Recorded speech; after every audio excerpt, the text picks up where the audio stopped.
Welcome in, one and all. We are live. We are in MARSHFIELD today. Tonight we've got here at Nuts Deep 2, we're going to have the huddle 6 to 8 tonight. So excited about that.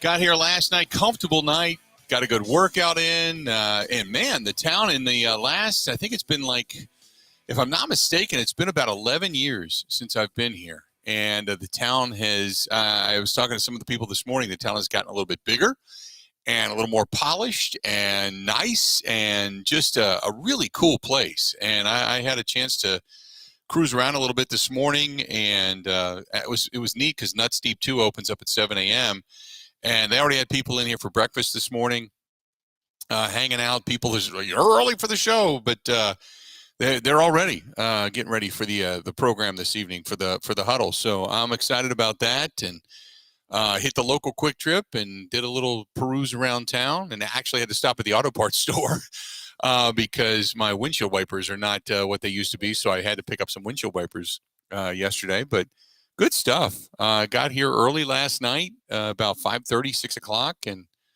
got dinner, and then did a lot of work and just hung out for a while. So it was a good time here in MARSHFIELD. So looking forward to it coming up tonight. Mike wants to know, is anybody drinking yet? Yes, up at the bar. There was people shooting pool this morning.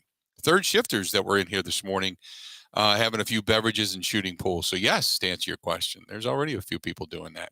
So anyway, good to have you on board. We got a lot going on today. Some heavy stuff to talk about. We got the Packers making a move with Rasul Douglas, and I'll give you my opinion on that. You've got the Raiders fire both their head coach and their general manager, and then on top of that, not only did they fire their head coach and their general manager, they're paying John Gruden, they're paying McDaniels, they're paying their general manager. Now they've got to find another coach next year to pay. Crazy how much money they're spending in bad decisions. And then you've obviously got the video that has now come out regarding the University of Michigan, and a very strong article in Sports Illustrated that I don't necessarily agree with, but there has to be more than what's being done now. And the Big Ten, specifically the Big Ten commissioner, is 100% ballless. He has none at all. And the fact that they have not openly stated that there's an investigation into the University of Michigan, the fact that behind the scenes, I'm sure they're treading because they're freaking out. They're trying to figure out what all they need to do, but they're clearly kowtowing to one of the bigger programs in the Big Ten, not to make them mad. But by the time the punishments are handed down, I could probably tell you that Harbaugh is going to be far on his way to an NFL career. But now the video evidence is surfaced with this guy dressed. It's one thing if you're buying a ticket, you're going to a game, which is against the rules, but I don't agree with the rule. I think the rule is antiquated, but it's a rule. It's a rule. It's like saying today, you can't bet on the game of baseball and you play baseball. You can do it from anywhere. You can do it from DraftKings. You can do it from anything you want to do, but it's a rule. You can't do it. And people say, well, it's no big deal if he's betting on other teams, right? He's not going to really affect other teams. It shouldn't be a rule, but it is. It's a rule. You don't do it. So for what they're doing, and we'll get into this, but for what they're doing and what they've done, it is you can't BS your way out of this. I mean, clearly on the tape, this assistant of is trying to hide his face because he knows the camera is now focused on him because a player ran out of bounds by him. He's trying to hide his face. You can see it. He's not looking at the ground for something he lost. He's trying to pull the hat down over his face because he's trying to remain incognito, but he's dressed up as a member of the opposing team. If you're so open about it, why not be wearing Michigan stuff? But he's dressed up as a member of the opposing team, is how deep this goes. So clearly, they knew what they were doing. He knew what he was doing. And the information that was then transferred from this guy's phone to the coach's eyes it's cheating. Michigan has been busted as cheaters. And I'm not going to be in favor of the death penalty, but this has to be dealt with, and it has to be dealt with severely. So we'll talk about that coming up here in a little bit. You want to get hold of us, 877-867-1670, 877-867-1670. You can find me over on Twitter at Bill_Michaels, at Bill_Michaels, at Wisco Grant. Grant Bill's producing the program, at Wisco Grant. You can find us on Facebook, which is simply facebook.com/The Bill Michaels Show, The Bill Michaels Show. You can also find the same thing over on Instagram. And you can find us on YouTube, and many people do every day. Watch us on YouTube, and tonight we'll be showing you the live stream from up here at Nuts Deep 2 in Marshfield. And so anyway, you can find us on YouTube. Go to youtube.com/Bill Michaels Show, youtube.com/Bill Michaels Show. Same thing on Twitch TV and the Twitch app, and on the Kick app, on LinkedIn, simply under Bill Michaels on LinkedIn. You can find us there. We've got a link over on Twitter. So we got plenty of ways you can pay attention to the program, and then after the fact on Apple, iTunes, Spotify, Google Podcasts, all that kind of stuff as well.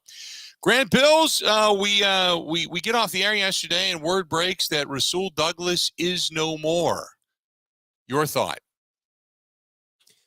Well, at first, I didn't really mind. Like, the Packers aren't any good. Rasul Douglas can help a contender. Buffalo needs a corner because their stud corner got hurt. So I think it's a good seller move for a Packers team that isn't very good. But, and we'll talk about this with Mike Clemens. He's going to join us after our first break. I asked Mike last night, I said, Mike, do you think Rasul Douglas is traded if he's not vocal about being frustrated, if he's not talking about these losses? And Mike said, no, I think he'd still be here. So that's frustrating to me. I'm a little worried that the Packers made this move because they didn't like what Rasul was saying. And that's bad process. That is the absolute red China in full throttle right there. Red China. Don't shoot the messenger, or don't worry about the message. Shoot the messenger. That's exactly what they did. He was outspoken. He pointed out flaws. There's frustrations in that locker room, and he exposed them. And this is not what they want. They don't want anybody that's got a voice. They want you, red China, lockstep, kick your legs out, walk in lockstep, right there. There you go. That's it. That's all he's one of their better defenders. He's been one of their better defenders. And they shot the messenger. Rather than looking deep in, this is a guy that says this is S. As he said in his statement, this is S. I've never been a loser. I'm not a loser. This is S. And then he even kind of indicated this isn't on us. This isn't on us. In evidence saying basically our coach is an idiot. Our coach is an idiot, the backhanded way of saying it. And do you speak out? He tried to hold his tongue a little bit. He did just enough to veil it. But that's exactly what happened. They shot the messenger rather than listening to the message. Oh, no. Oh, everything's fine. Don't look here. Don't look here. Joe Barry is wonderful. We're going to put a golden statue out in front right next to Vince Lombardi of the Joe Barry defense. Joe Barry, Matt LaFleur, wonderful, wonderful. And yet you got a guy inside that locker room going, no, this ain't on us. We got some decent talent here. I mean, Gutekunst is the one that said they have talent, right? Gutekunst in the offseason is the one that said, no, there's talent there.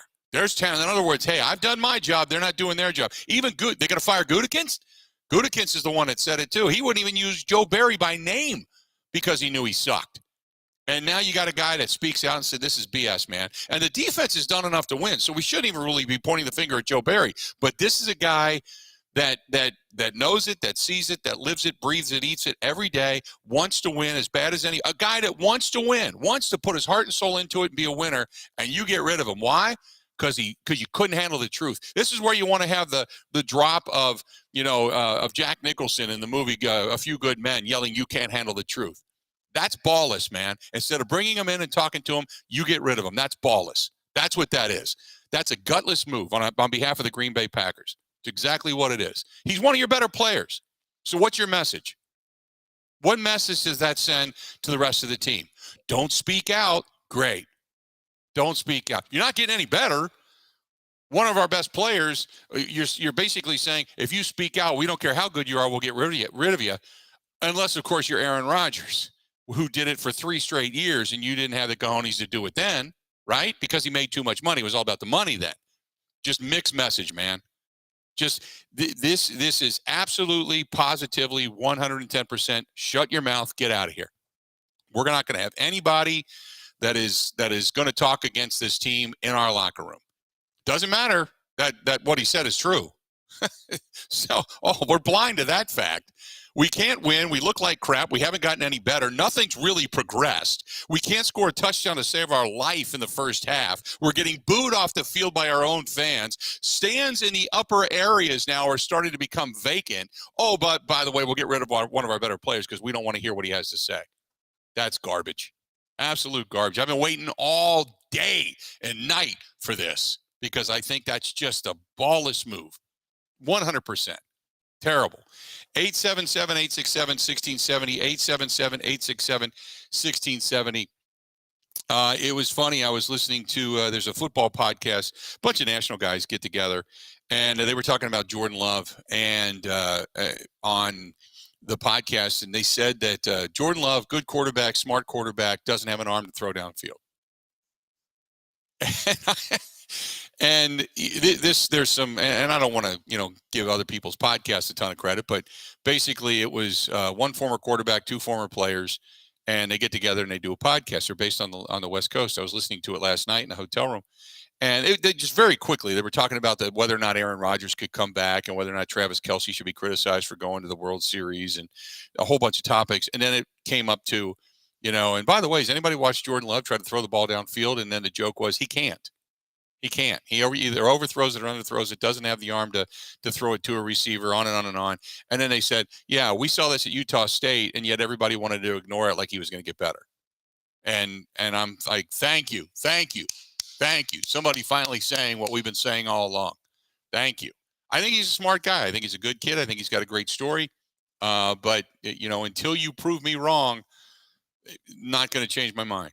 Not going to change others' minds. As a matter of fact, it's getting worse. It's getting worse. So it's just, there's a lot of things going on in 1265 right now where I can only imagine that people are now closing their office doors, scrambling, trying to keep their head below the line of fire. Because Mark Murphy's got to be walking around the halls going, God, everybody's now piling on. And when you're king and you're arrogant for so effing long, and then all of a sudden you not only come down to earth, but you crash down to earth. Crash. And now you don't want the attention anymore. You don't want people knocking on your door calling you for interviews. No, we don't want that. We don't want any part of that. We're going to try to control the message coming out of the website, and we'll get our guys to write positive stories about somebody, handing candy out their house. Meanwhile, the whole thing swirl in the bowl, man. In a quick 6 months, the whole thing right down the bowl. There you go. And how do you think Aaron Jones feels? Let me ask you this. How do you think Aaron Jones feels? Take a little bit of a pay cut because I want to remain a Packer my whole life. I'm going to put my heart and soul into this, and this is what you get? First of all, they're not even using you, right? Secondly, this is what you get? I mean, really? And then when a guy actually speaks out and says, man, I'm not a loser. This is not us. This blank isn't on us, meaning not the players. Now the players have to execute, so he's a little bit off in that realm. But I can only imagine what's been said behind the scenes. And he took a pay cut for this? Man, oh, man. Man, oh, man. 877-867-1670. When we come back, we're going to talk with our buddy Mike Clemens. He's going to join us, and we'll get his 2 cents on this. He probably won't be as harsh because he's going to the locker room as I've been. But things not good in Green Bay, and they just shot the messenger rather than paying attention to the message. This portion of the program brought to you by our good friends over there at Pella Windows and Doors of Wisconsin. Get a hold of them, man. The winter's here. It's not even, I can't even say it's coming anymore. Yesterday it was just like a blizzard, like a whiteout over in the eastern portion of the state next to the lake. It was like a whiteout over there. They were getting inches of snow. Cold. I woke up this morning and it was cold, frost all over the car outside the hotel. And we know the cold weather is here. So if you don't have airtight windows, and if you don't have economical windows, and if you're not kind of promoting the curb appeal of your house and adding value, man, what you doing? Get that free. Yes, free in-home consultation from our friends at Pella Windows and Doors of Wisconsin. Call them 855-PELLA-WI. That's 855-PELLA-WI, or simply go to PellaWI.com. We're going to talk about this when we come back. Mike Clemens is going to join us as he, I think, is heading north, as a matter of fact, as we speak. And he's going to join us from his car. Stay tuned. We got more of the Bill Michaels Show coming up. We are live in MARSHFIELD coming up right after this. This is the Bill Michaels Show on the Wisconsin Sports Zone Radio Network.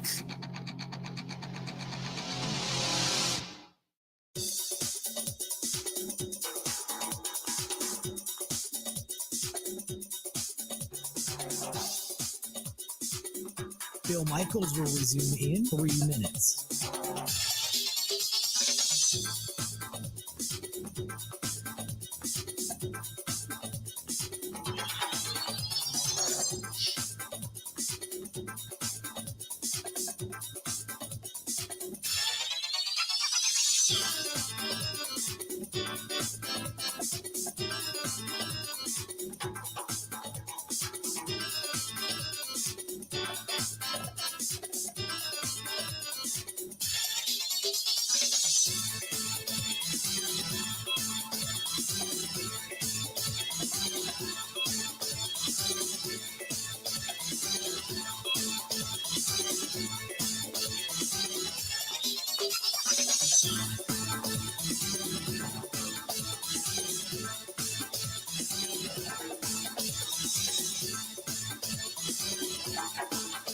Bill Michaels will resume in 2 minutes.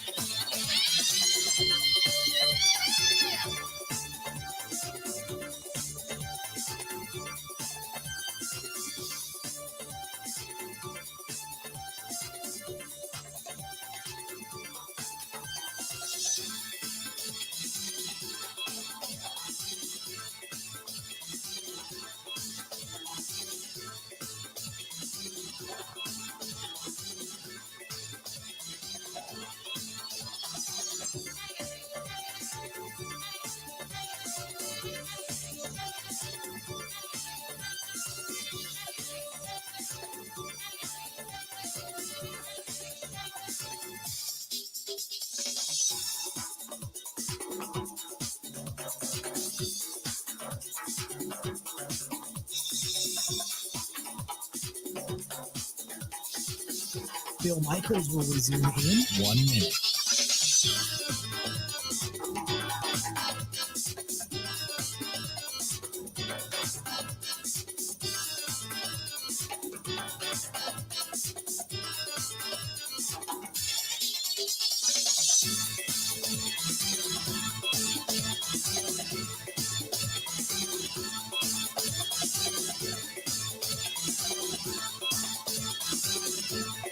Bill Michaels will resume in 30 seconds.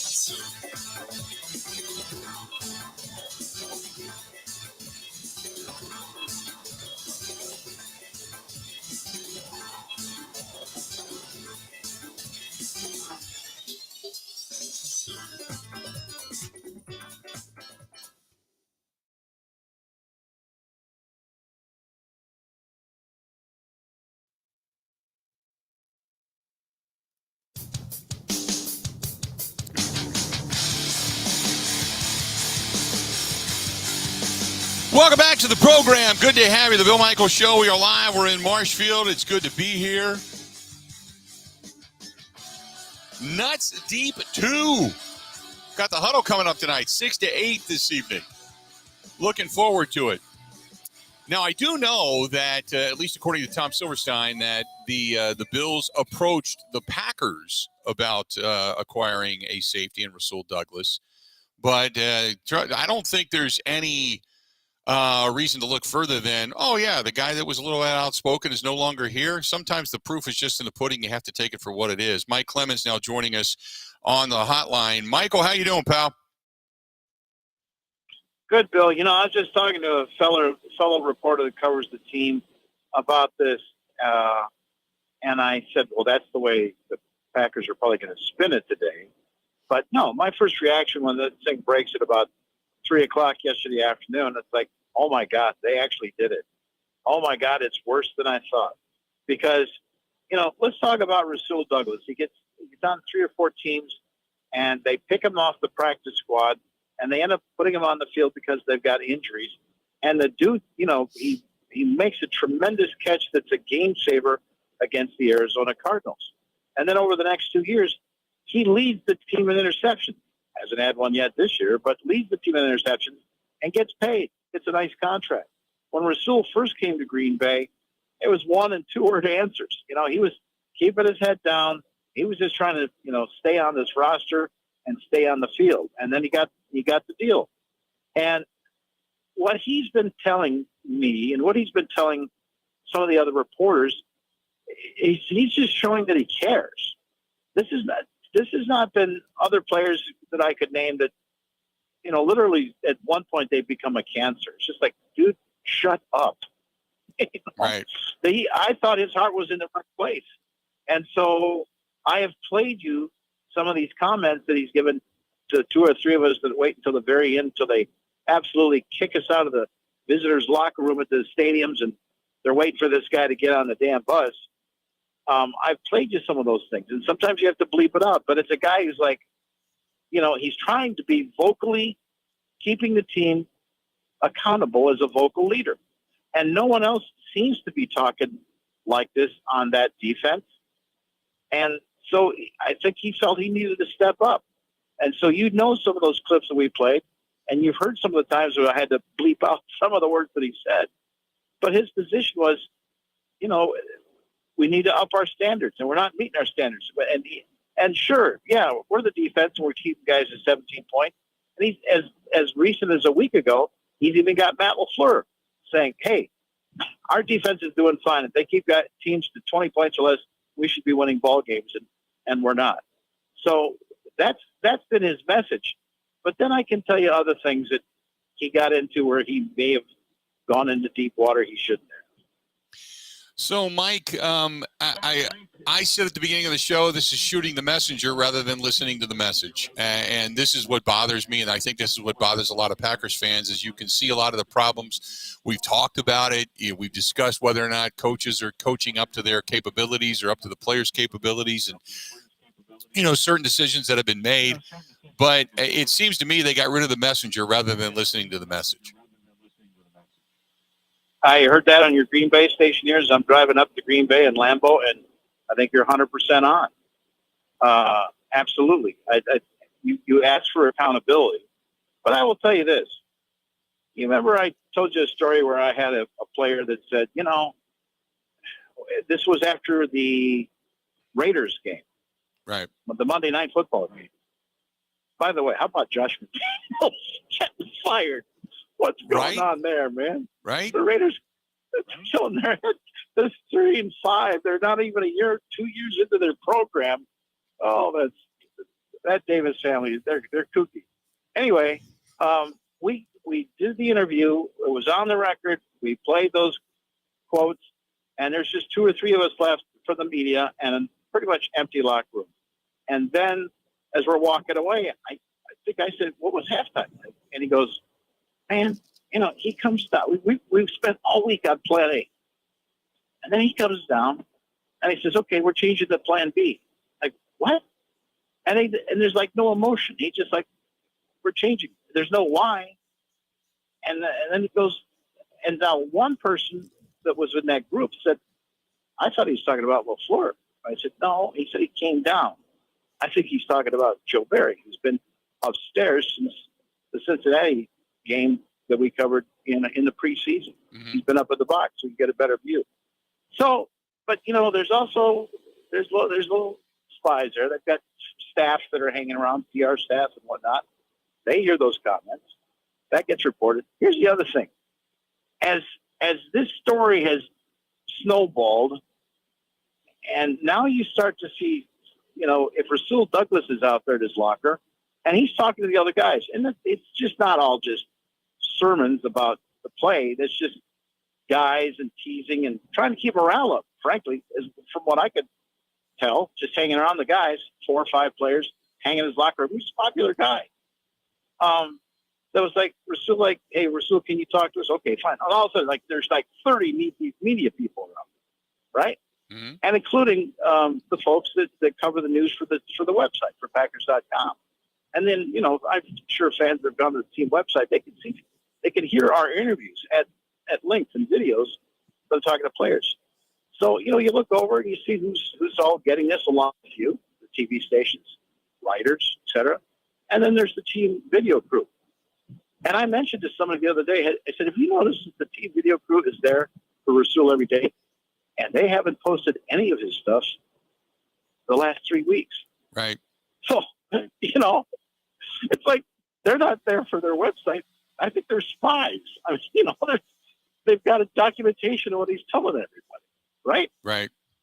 Right. That, which if you're a player in that locker room, you got to be pissed. If you, like you said, if they're over there interviewing him, but they're not posting any of it, what are they doing with the video? When you're this is why I call the Packers Red China, because it's like having a dictatorship, and they're going to do it this particular way, and then they're going to put spies in the locker room. I mean, if I'm a player, why do I want to talk if they're going to be around? You know what I mean? Do you remember that clip? Do you remember that clip I played at the end of our break, our recap of Sunday's loss to the Vikings? I think it's the last one that we played on Monday's show during the 1 o'clock hour. Yeah. What was the last thing I played? Yeah. It was Jair Alexander coming out at the very end of the locker room. I mean, we stay in there until they kick us out. And then I race upstairs to try to get on the postgame show. Jair comes out and says, okay, yeah, let's go. Go ahead. What do you guys got to say? And it's like, well, what do you think about this loss? I don't know. That's tough. Yeah, all these one-word answers, right? Two or three words answers. And just kind of smiling. I asked him, how you feeling? Good. I'm feeling good. And I know he's got this back injury that's been bothering him for 4 weeks now. So we tried to ask him about various questions, and he's saying, where do you go from here? You're frustrated, but, what needs to be done? That kind of thing. And he's like, I don't know. I got to look at the film. And then finally he just said at the end of it, remember he said, look, I don't want to get in trouble. Right. Right? Yep. 100%. And he laughed. Yeah. I'm like, dude, this is too sensitive. I'm not going to steer that up for me. So, you just talked to Rasul over there. This is what I have to offer pretty much at this point. I'll talk about my game. I'll talk about one or two plays, but don't ask me for the big picture after a 4-game losing streak. Right. That's, and that's a sign of a team. First of all, you're going to lose a locker room that way. You'll lose them in a heartbeat. Because if you're worried more about what they're going to say rather than the actual fixing of the problems in the play on the field, you got serious issues. And when you're trying to control the spin coming out of the locker room versus trying to win on the field and doing all the right things to put guys in the right place and listen to players, wow, that says a lot about sometimes inside the character of your own team. But here's the other. So I'm just telling you, and I'm not alone. The people that know these players, we cover them every day. Our initial reaction was, it's been the way he's carried himself post-game. And it's not that I think he's been wrong. I just think he's been straightforward with us. Yeah. But here's another thing. I noticed this. We had to wait a long time to get into the Broncos. I told you that in the post-game. Right. Also with the Raiders in Vegas. You know what? An interesting combination of conversations is Jordan Love talking to Rasul Douglas. I think it was Jordan seeking Rasul's opinion or something, or asking a question or whatever. It seemed to be a healthy relationship. I was wondering if there were signs of, oh, God, if the veteran corner is telling the quarterback, you sucked again today, we got problems here. I don't think it was that at all. It looked like Jordan was, we'll talk to Jordan today. We'll ask him about it, see if he says anything. But then it happened again, too, after the Raiders game. And, I told you that, or after the Broncos game, after Broncos. Usually they let us in about 10, 15 minutes after a game. They call it a cooling off period. You guys can get ready to go on TV, that kind of thing. Or it's like 25 minutes. Like something's going on in there. What's going on? And when you walked in, it's like, yeah, I think we just missed a bomb that went off or something. Right. But there's Rasul, who, I don't think these guys ever named captains this year, right? So this is like your vocal leader of the defense standing in the middle of the locker room floor talking to Jordan Love. And I hadn't seen that before. It felt a little funny. And so we don't know what's going on in the meeting rooms, and we don't know what's going in the locker room when we're kicked out of there and closed. Those kinds of things. We don't know about missed assignments. Like, Cortland Sutton was wide open on a play, and Rasul said, yeah, 82, the tight end, picked me. And so that's why I had no chance of getting to him. So I have one other Rasul Douglas story, which I don't want to forget about. Go ahead. One night, it's during training camp this past summer. I think a Friday night, and I had to get out and get some stuff for the next day, like some water and some Gatorade and things like that. So I go to this Walgreens. It's just down the street there, and I walk inside. Now, before I get inside, though, I'm in my car and parked. The parking lot is empty. It's like 11:30 at night. And in comes in this very slick-looking like SUV with totally tinted windows, black windows, big black tires. And this thing comes screaming into the parking lot and does like donuts. Listen, I'm not a prude. I think it's kind of fun. But, something went off like, whoa, wait, what is this? What is going on here? In the parking lot of Walgreens, because then there was an erratic turn made, then a backup, precision, but the thing was backing up to the front door, and I thought, is this thing going to crash through the door and rob the store? Well, that doesn't make sense, though. It's a nice car. So he pulls up to the back end of the SUV to the front door of the place, and out pops from the passenger side, not a dude, not a thug, but a beautiful woman who looked like she had a little luggage bag, like maybe she just got off a plane or something. And then some other big, muscular dude gets out on the other side. They go walking in the store. So I settled for a second. I said, okay, I think it's okay to go in. So I go into the store, and I turn around, and it's Rasul. And he looks at, he goes, oh, hi. I go, hey, how you doing? I'm like, okay, yeah, sure, I saw that. All right, no problem. We're good. When I got my stuff, and she had like a bunch of makeup and other things she was buying, like toiletries, like she was flying into see him. That's just a guess, just a high guess. But they're there at that store after this erratic display. He was a hell of a driver. I mean, bet on that guy if he ever gets into a stock car race. But then he goes, oh, here, after you. And he lets me check out first. Because it's like, dude. And I don't know if I told you this story off the air or not, but I just thought, hey, if he ever gets pulled over going 110, then I've got stories for you. Right. So whatever. Brian Gutekunst is going to talk to us now. He's going to hold a press conference at about 11:30. And you know what he's going to say? Hey, the Bills had a need, and we went back and forth. We weren't sure about it. They're not going to say, yeah, this guy's become a nut, and we've just dropped off our bag of garbage in Orchard Park. They're not going to do that.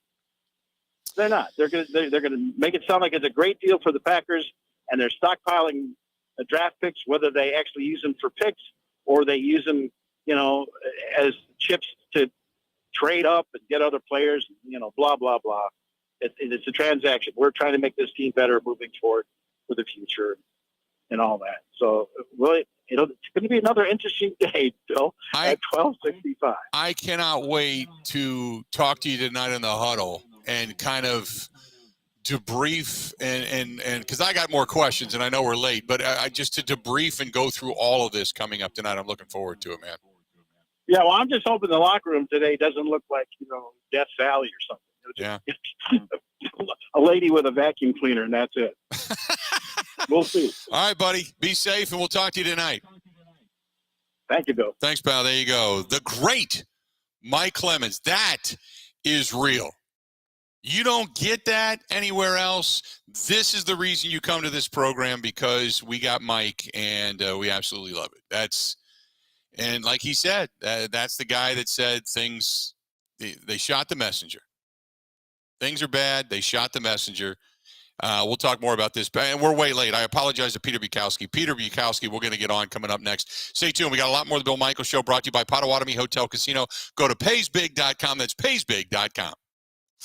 Covering Wisconsin sports like a blanket. This is the Bill Michaels Show on the Wisconsin Sports Zone Radio Network.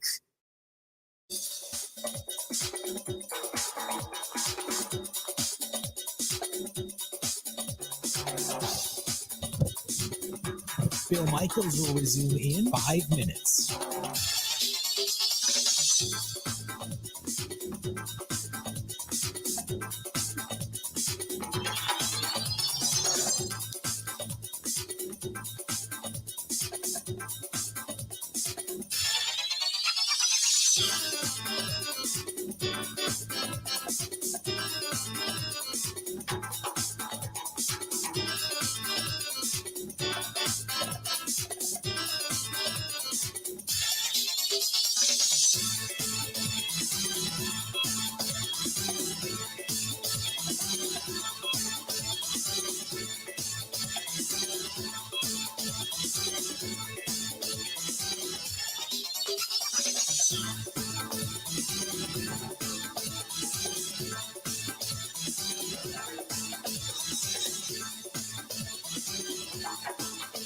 Bill Michaels will resume in 4 minutes.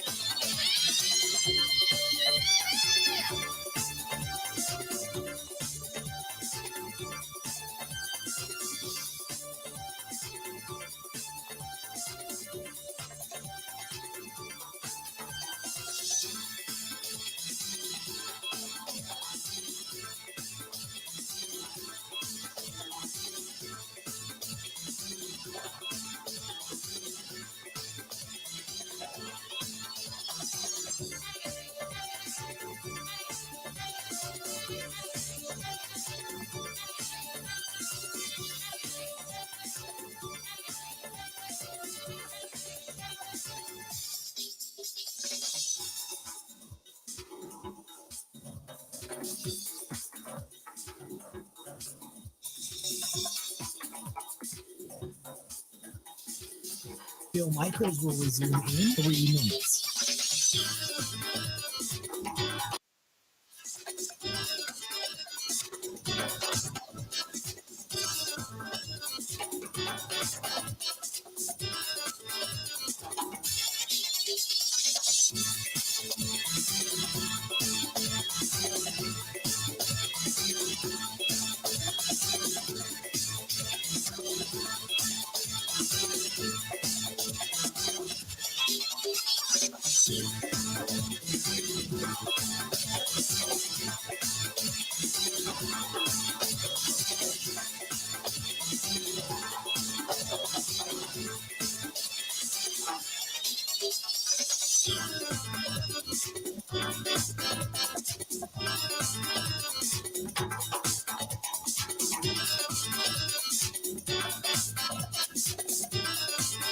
Bill Michaels will resume in 2 minutes.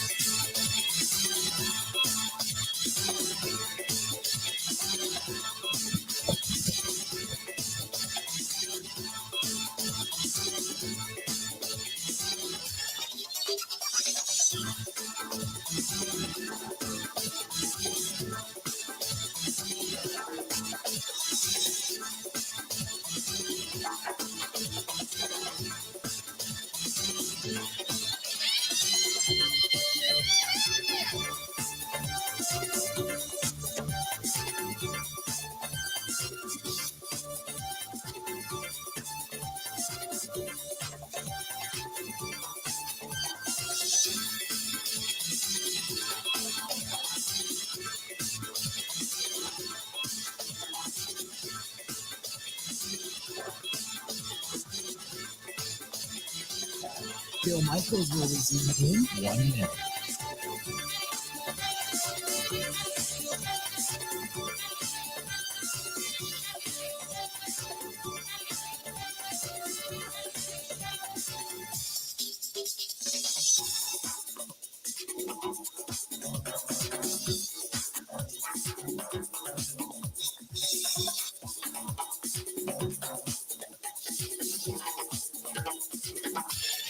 Bill Michaels will resume in 30 seconds.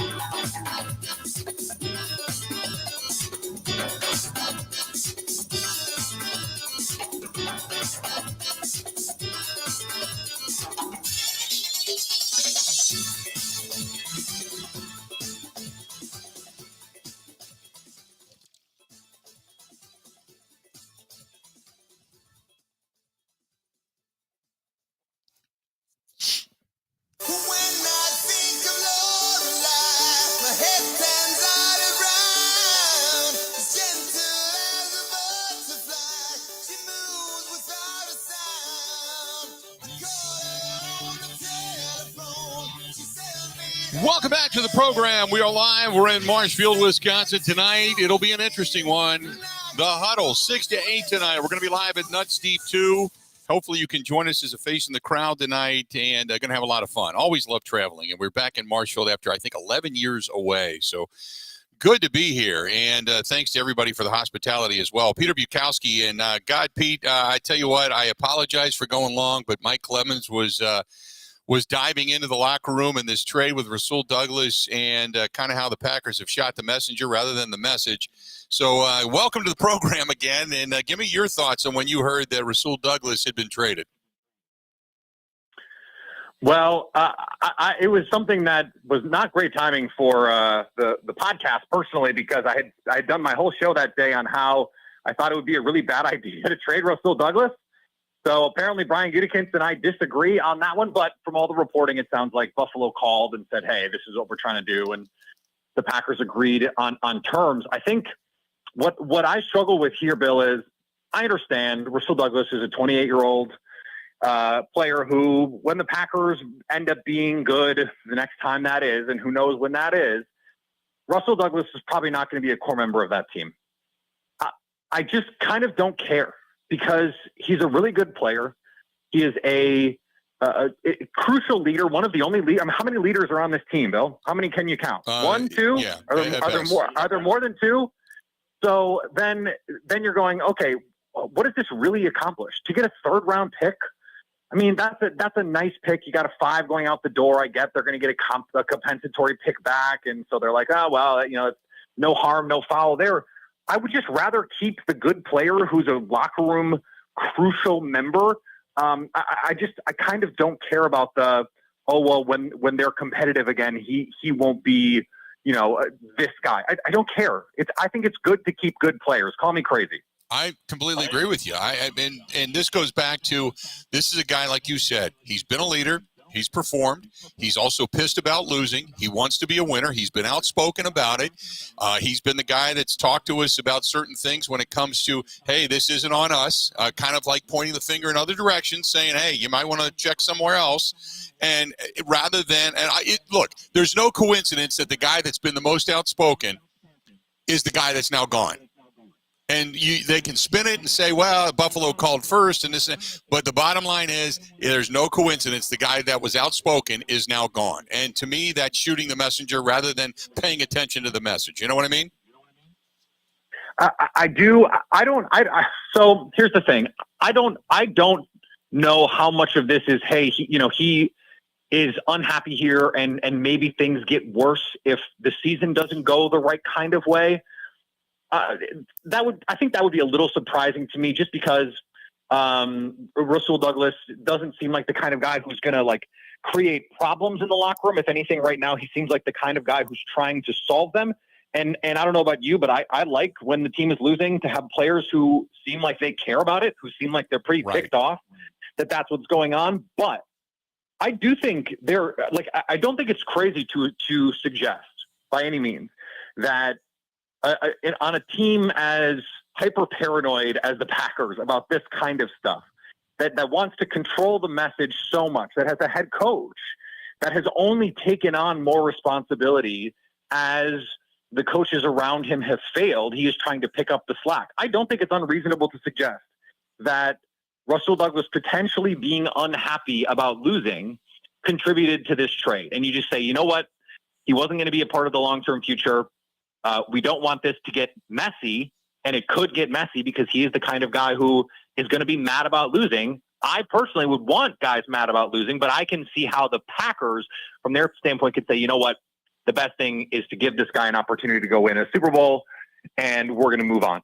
I think that's reasonable. I would much rather, though, have a group full, a locker room full of pissed off guys. That's just me. I remember on Sunday after the ball game, and one of the comments from Jordan Love was he went to Rasul after the game as they were walking off the field, and both him and Rasul said we're just a couple of plays away, meaning that, hey, if we just have a couple of things go our way, we can get the breaks. Maybe we can put the ball in the end zone. Maybe we can put some more points up. Maybe we can do something here or there. This was a guy that was quoting Rasul Douglas as, like you said, a leader on that team, saying, don't worry about it. We're a few plays away. We just have to clean it up. And now he's gone. You know what I mean? And that's your quarterback. That's the part of it that's the part of it that I struggle with, because he was one of the, look at what happened in Philadelphia, Bill, with the 76ers.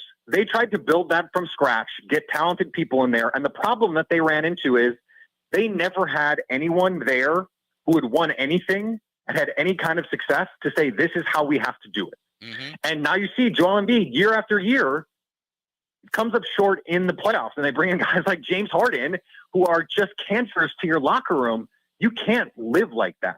And so this going young bit I liked it. I liked the idea of, hey, let's try and bring these young guys along. But you need David Bakhtiari and Aaron Jones and Russell Douglas and Devondre Campbell. You need those guys in your locker room to help keep those guys on track. You have to have just enough of those kinds of players. And so in a year where it's just been a calamity of errors from your young players and plenty of veterans underperforming too, to move out one of those guys, to me, it just sends the wrong message to your locker room. And this is the same general manager who last year stood in front of the assembled media and said, we're not going to play our young guys. We are going to try and win. We're not going to sit Aaron Rodgers, regardless of what Aaron Rodgers thinks.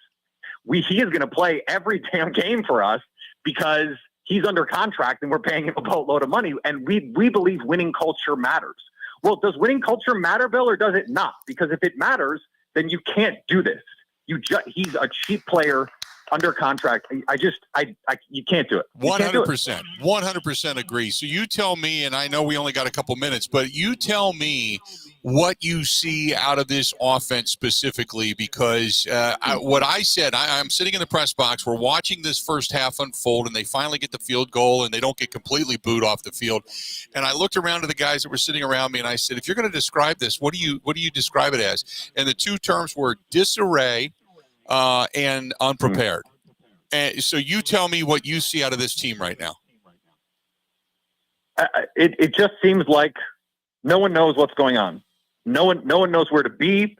There was a play that was the third and 16, and you're not gonna win on 3rd and 16. It doesn't really matter. Mm-hmm. But you make things harder than you have to. First of all, you can't get the playoff. They've been slow. This has been a Matt LaFleur problem the entire time he's been the head coach. They seem to break the huddle with 10 seconds left on the play clock every play. I hate it. I need to see more tempo. Josh Allen just was on the This Is Football podcast talking about how going with tempo really helped jumpstart their offense because defenses have to play more vanilla.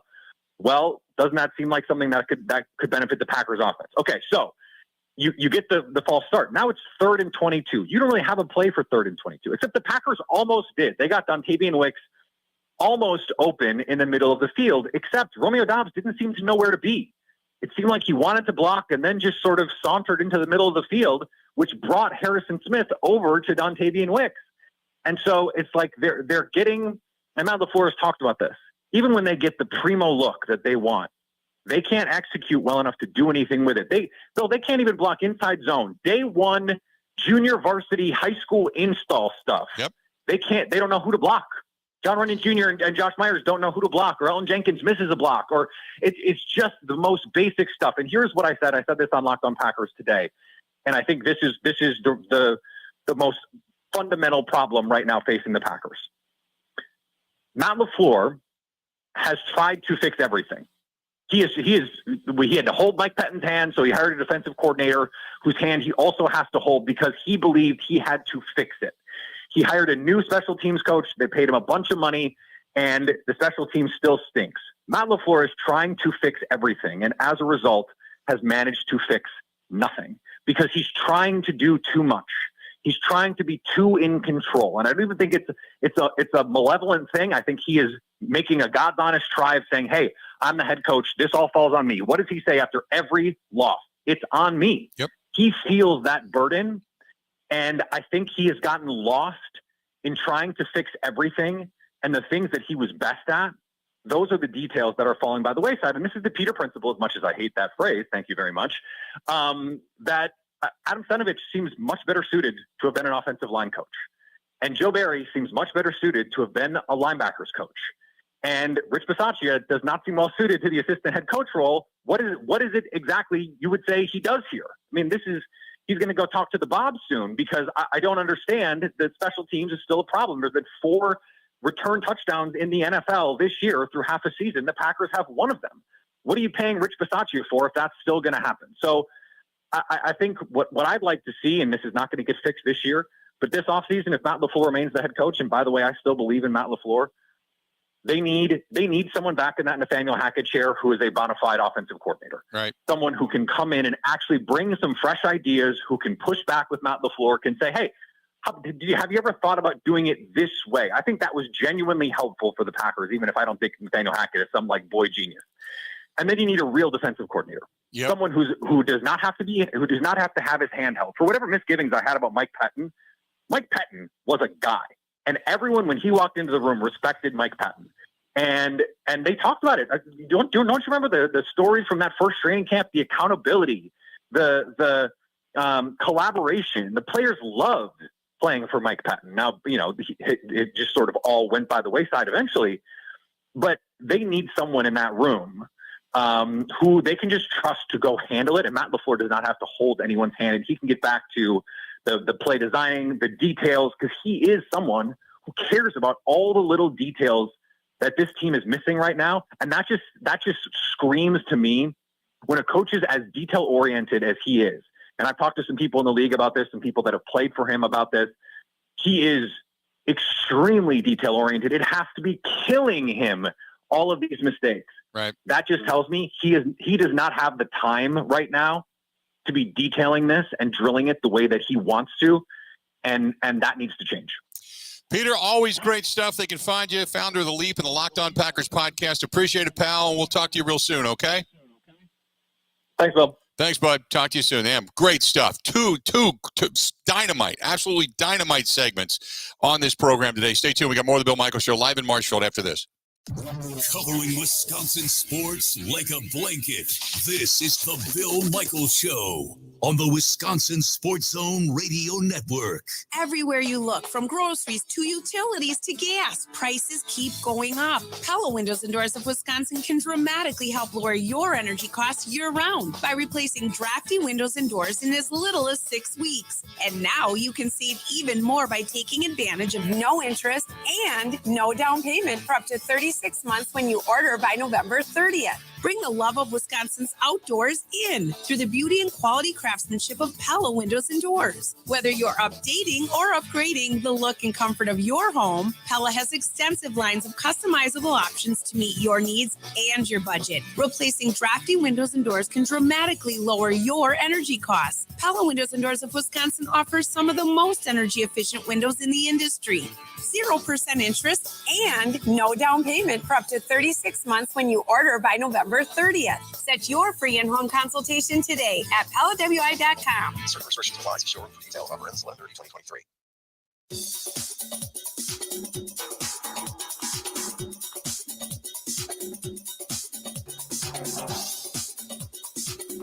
Bill Michaels will resume in 3 minutes.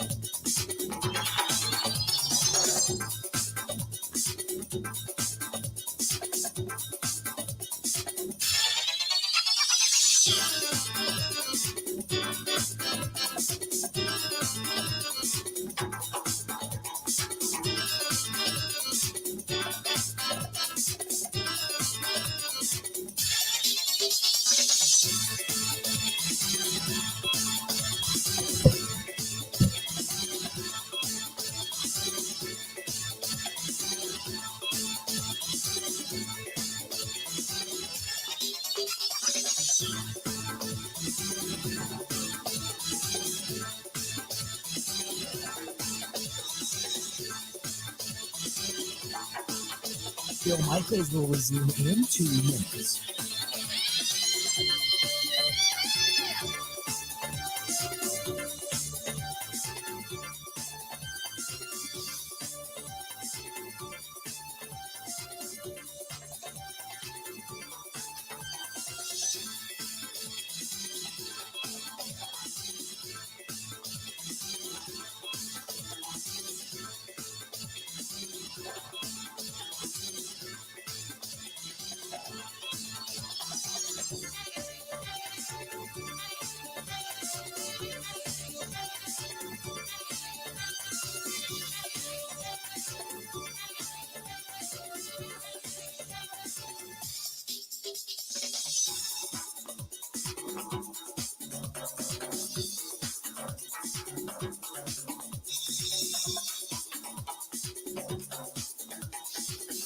Bill Michaels will resume in 1 minute.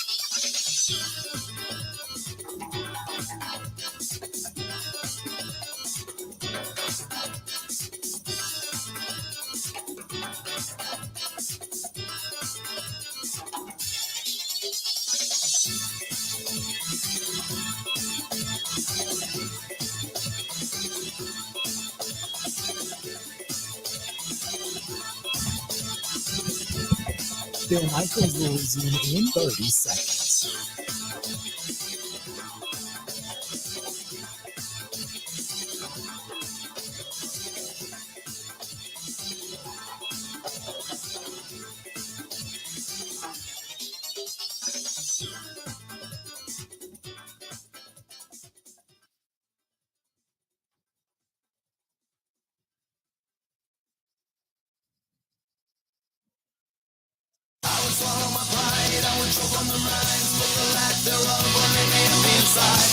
Good to have you back. We are broadcasting live. We're in Marshfield, and Nuts Deep 2 tonight, 6 to 8. We're going to be here, and it's good to be back in Marshfield.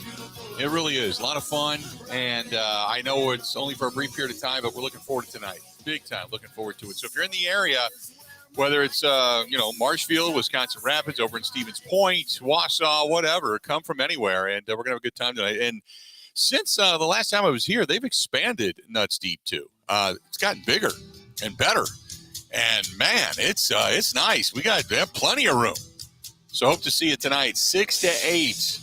We're going to be here for the Bill Michaels Huddle. Man, that first hour, that's rocking and kicking ass. We got Mark Schofield coming up at noon today. Don't forget, we're going to hear from Goody at some point.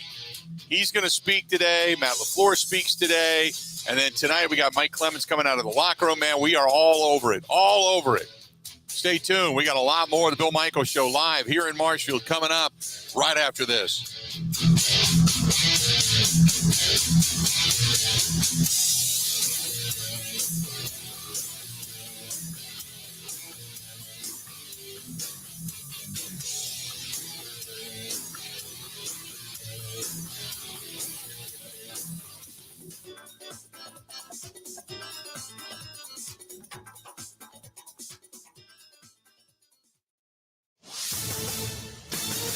This is a Wisconsin Sports Zone update. Well, the Packers sold before the trade deadline yesterday. The team has moved a cornerback Rasul Douglas and a 2024 fifth-round pick to the Buffalo Bills for a 2024 third-round pick. Douglas's time with the Packers comes to an end a little more than 2 years since joining the team off of Arizona's practice squad. He had become frustrated with the Packers' losses, saying after the game on Sunday he had never been a loser in his life and has been the last 2 years. The move leaves more young players in line for some more time, and it also gives GM Brian Gutekunst some more draft capital next spring and frees up roughly $6 million in salary cap space. The Packers will now host the Rams on Sunday at Lambeau, looking to avoid a fifth straight loss. Turning to the Badgers, they're at Indiana on Saturday. The Hoosiers have lost 4 straight, but Wisconsin's Luke Fickell thinks they have made some progress after the Hoosiers changed offensive coordinators. I think this is a team that's creating and generating some momentum. I think they're playing better. I think they're into a rhythm a little bit more offensively than maybe they were in the first 5 games as they made the switch. But it's going to be about special teams. It's going to be about making sure we can eliminate big plays and creating them some way, somehow for us offensively. Kick on Saturday is at 11 a.m. Are you a non-union construction tradesperson proud of what you do? Did you know you're worth so much more than what you're bringing home today? Put the power of LiUNA union labor to work for you. When you join LiUNA, you get the pay you deserve, plus pension and healthcare benefits above and beyond your compensation. That's 0 deductions for pension and healthcare benefits with LiUNA, because you're worth it. Learn more at liunawisconsin.org/join. The Milwaukee Bucks hit the road tonight. They're in Toronto to take on the Raptors for a 6 o'clock tip. And Wisconsin men's basketball will have a tune-up game tonight at 7 o'clock at the Kohl Center when they host UW Stevens Point. For the Wisconsin Sports Zone Network, I'm Ebo.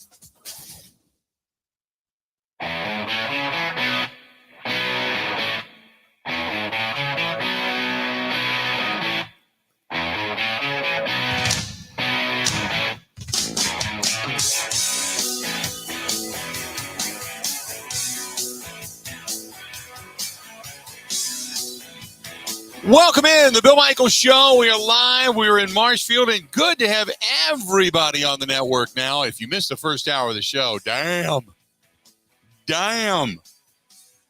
It was a rocking first hour. We got a lot to get to today. The Rasul Douglas trade went down for the Green Bay Packers, and the thought is that, the Buffalo Bills needed some help in the secondary, but the guy that was outspoken is no longer here. The proof is in the pudding. I don't think there's any coincidence in that. And then obviously we want to get into last night. You saw the Texas Rangers. They're 1 win away from winning the World Series. They bombed away out in Arizona, and they have yet to lose on the road in the postseason. You've got the University of Michigan now.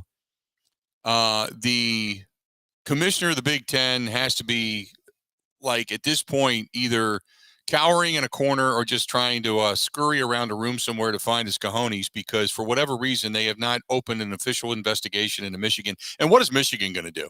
Are they going to they had an assistant coach investigated by the FBI. They have had numerous scandals under Harbaugh. This one is the most obvious, probably the most egregious and blatant, and still have not done anything.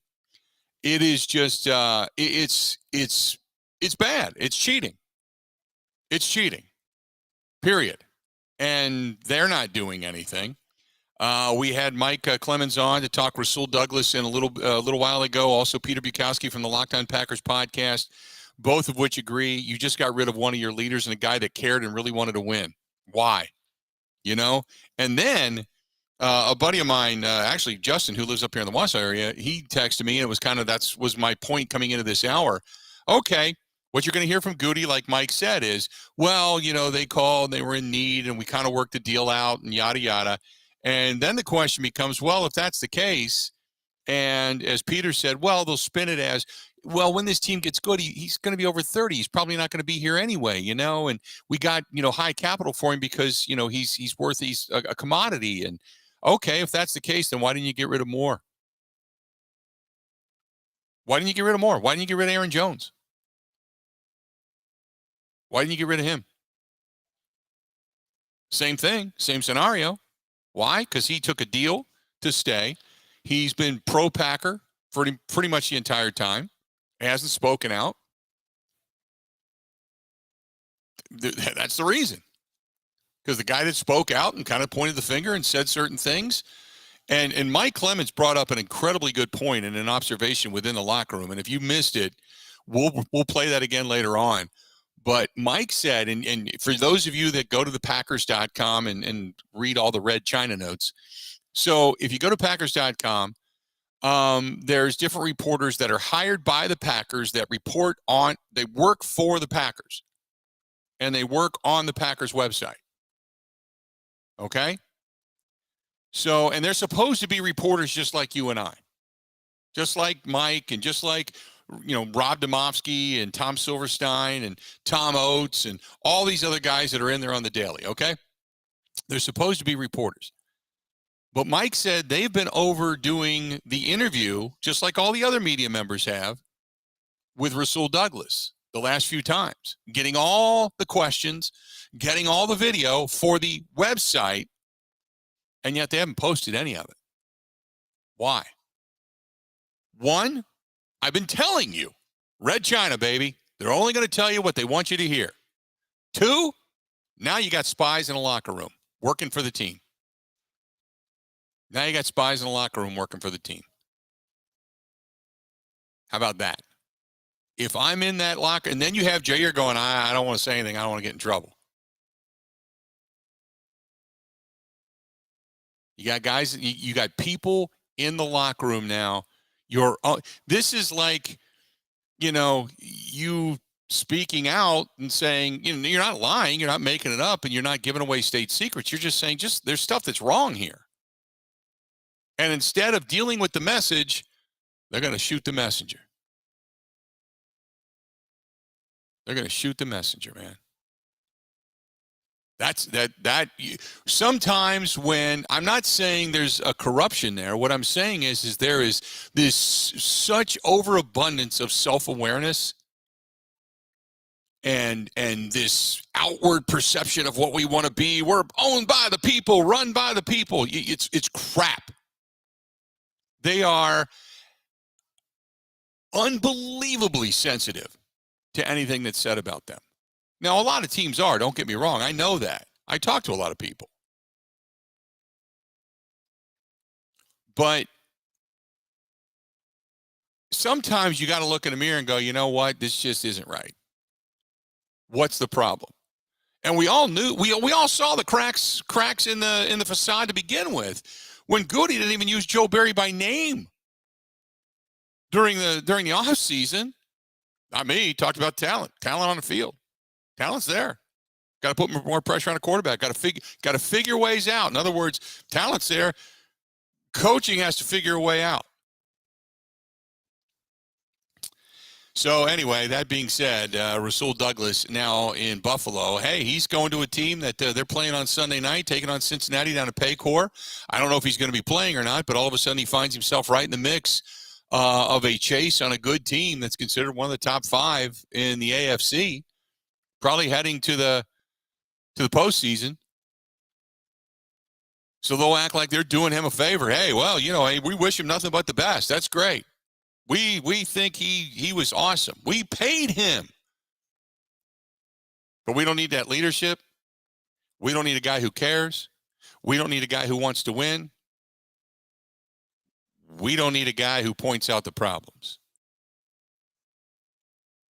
That fourth one, that's what got you canned. Because otherwise, why not get rid of Aaron Jones? Why not get rid of your outside linebacker and Preston Smith? Why not have the fire sale, Devondre Campbell? Teams are out there looking for defenders all damn day long. You could have stockpiled so many of your such valued golden ticket draft picks that this team would have been rolling in it come next year, and all that salary would have been off the books. Why not do a whole fire sale? Why not? Why not?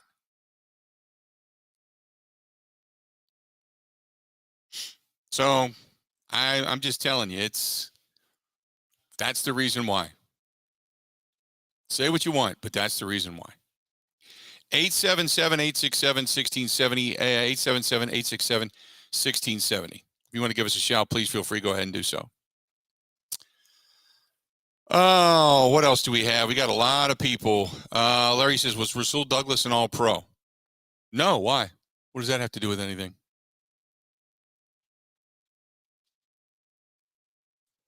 What does that have to do with anything? That doesn't mean anything. He was one of your better players. Like Mike Clemens said, he's got the most interceptions on your team since the day he arrived. Come on, man.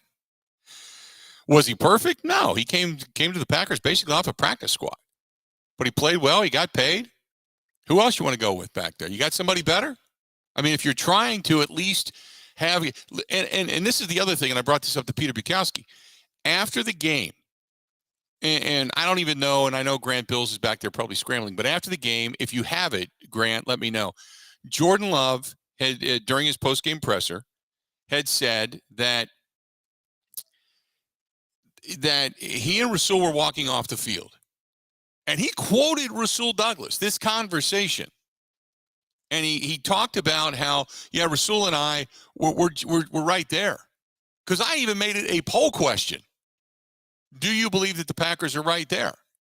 This is the quarterback of your team, the guy you traded up to get, the guy that ignited all the controversy. Not himself, but just the pick itself. That situation exposed all of this. And this guy is relying upon the conversation he has with Rasul Douglas to relay the conversation to you and I to say, we're right there. Take a listen. We pretty much just talked about that we're right there. You know, he talked about he wished he had a couple plays back. The defense wished they had a couple plays back that, you know, would be game-changing plays. And I said the same thing. You know, we're too inconsistent right now on offense. We're not making plays. You know, we have ops, and we're just not capitalizing, and that's everybody. But we pretty much just said we're right there. Your offensive and defensive leaders get together and say, I missed a couple, you missed a couple, I missed a couple. We're offensively, defensively, but we're right there. These are two guys collaborating, trying to, you know, who care? Get out. Don't need them. Get out.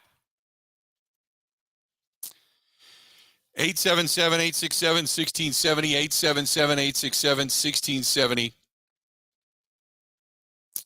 If you want to give us a shout, please feel free to go ahead and do so. I got a lot of emails, a lot to get to. Here's the one thing I will say is when you write them angry and you throw a lot of expletives in there, I can't read it that way. Just remember that. So if I try to put it on the air, I can't read it that way. Right? Paul says we should have got something better than a third-round draft pick. The list of third-rounders still on this team is terrible. Sean Ryan, Amari Rogers, Josiah Deguara, Jay Sternberger, Oren Burks. I'm telling you, it has been the place that third-round draft choices go to die. The third round on this team is awful. Now, you always have optimism. If you're a general manager, man, you're looking at the value chart going, third round pick. You're salivating over it. But you got to turn it into something. What you're supposed to do as a general manager is your first rounder got to be the guy.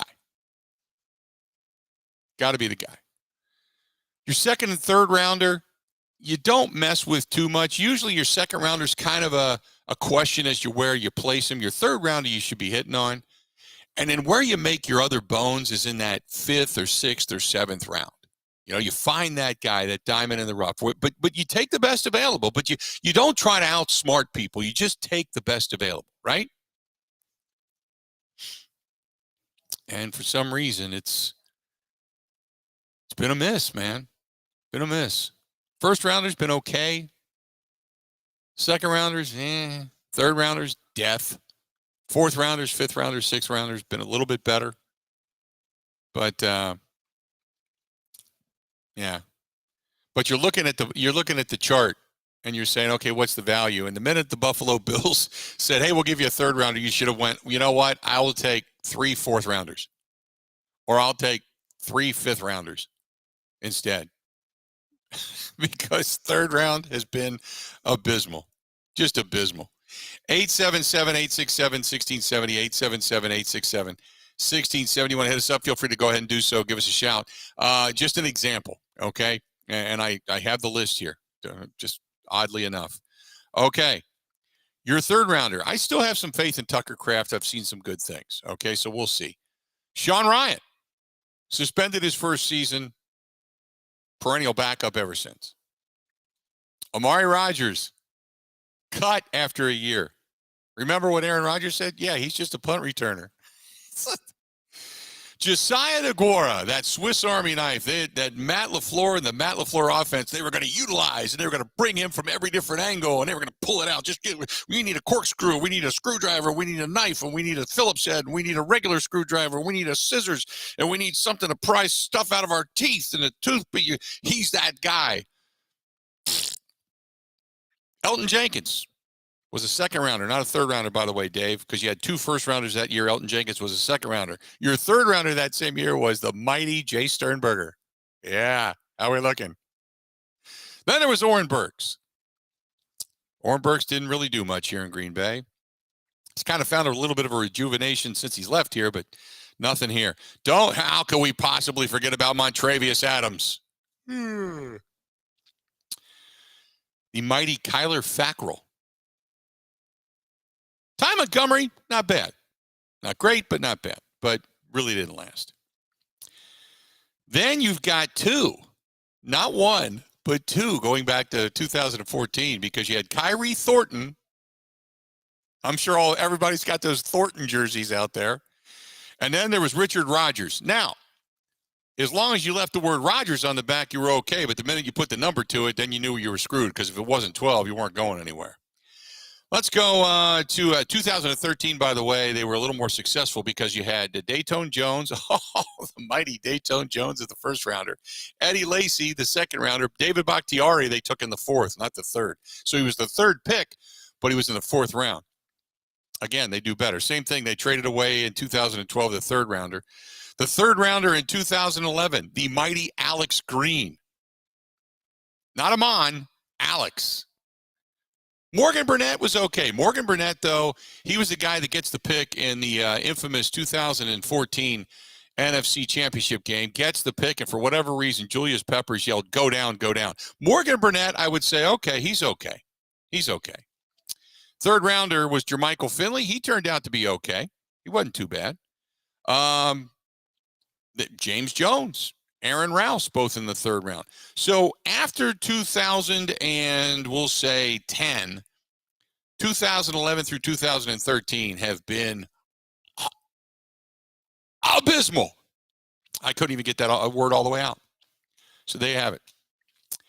877-867-1670. That's kind of your rundown. So you kind of get the sense as to what's going on. So when you get the third round draft pick and you kind of go, yes, we got, and then you go,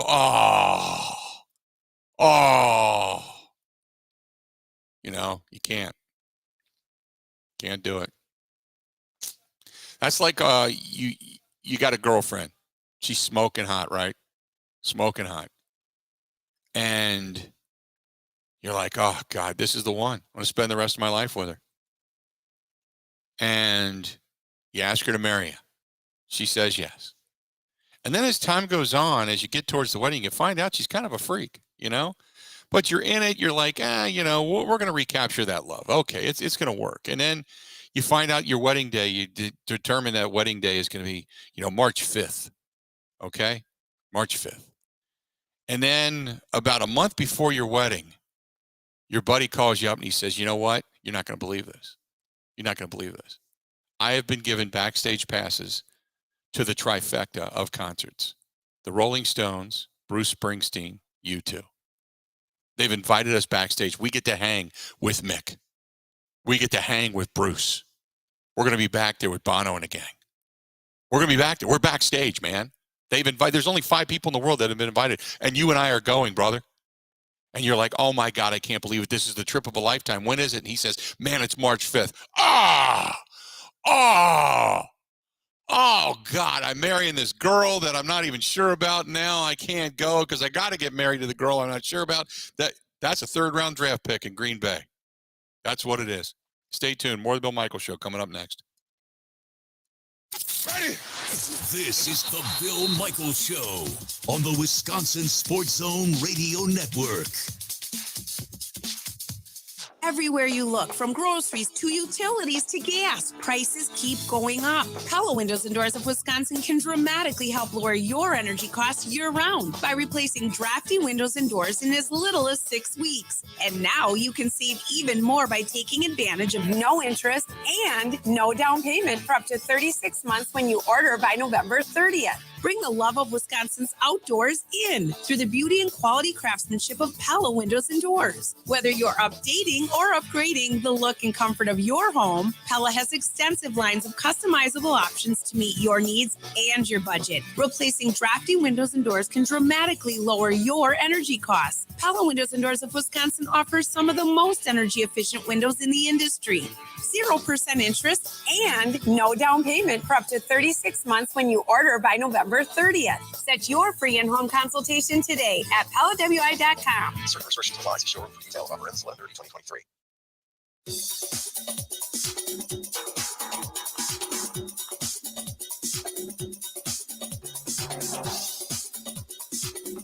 Bill Michaels will resume in 3 minutes.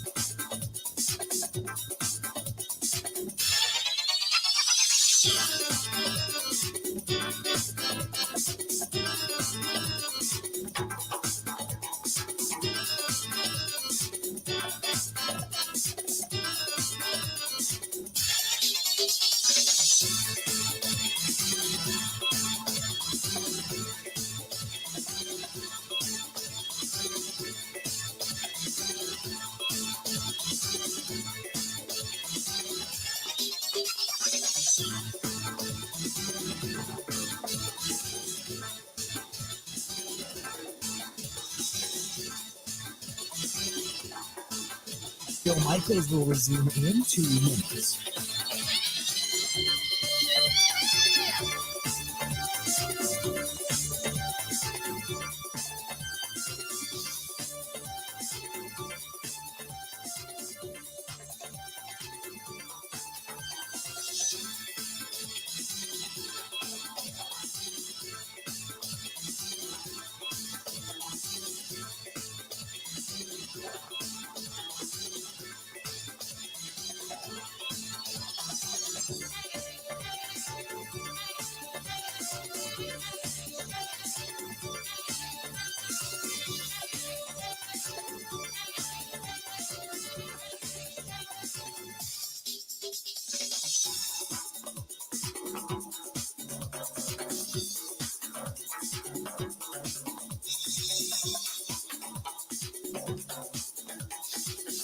Bill Michaels will resume in 1 minute.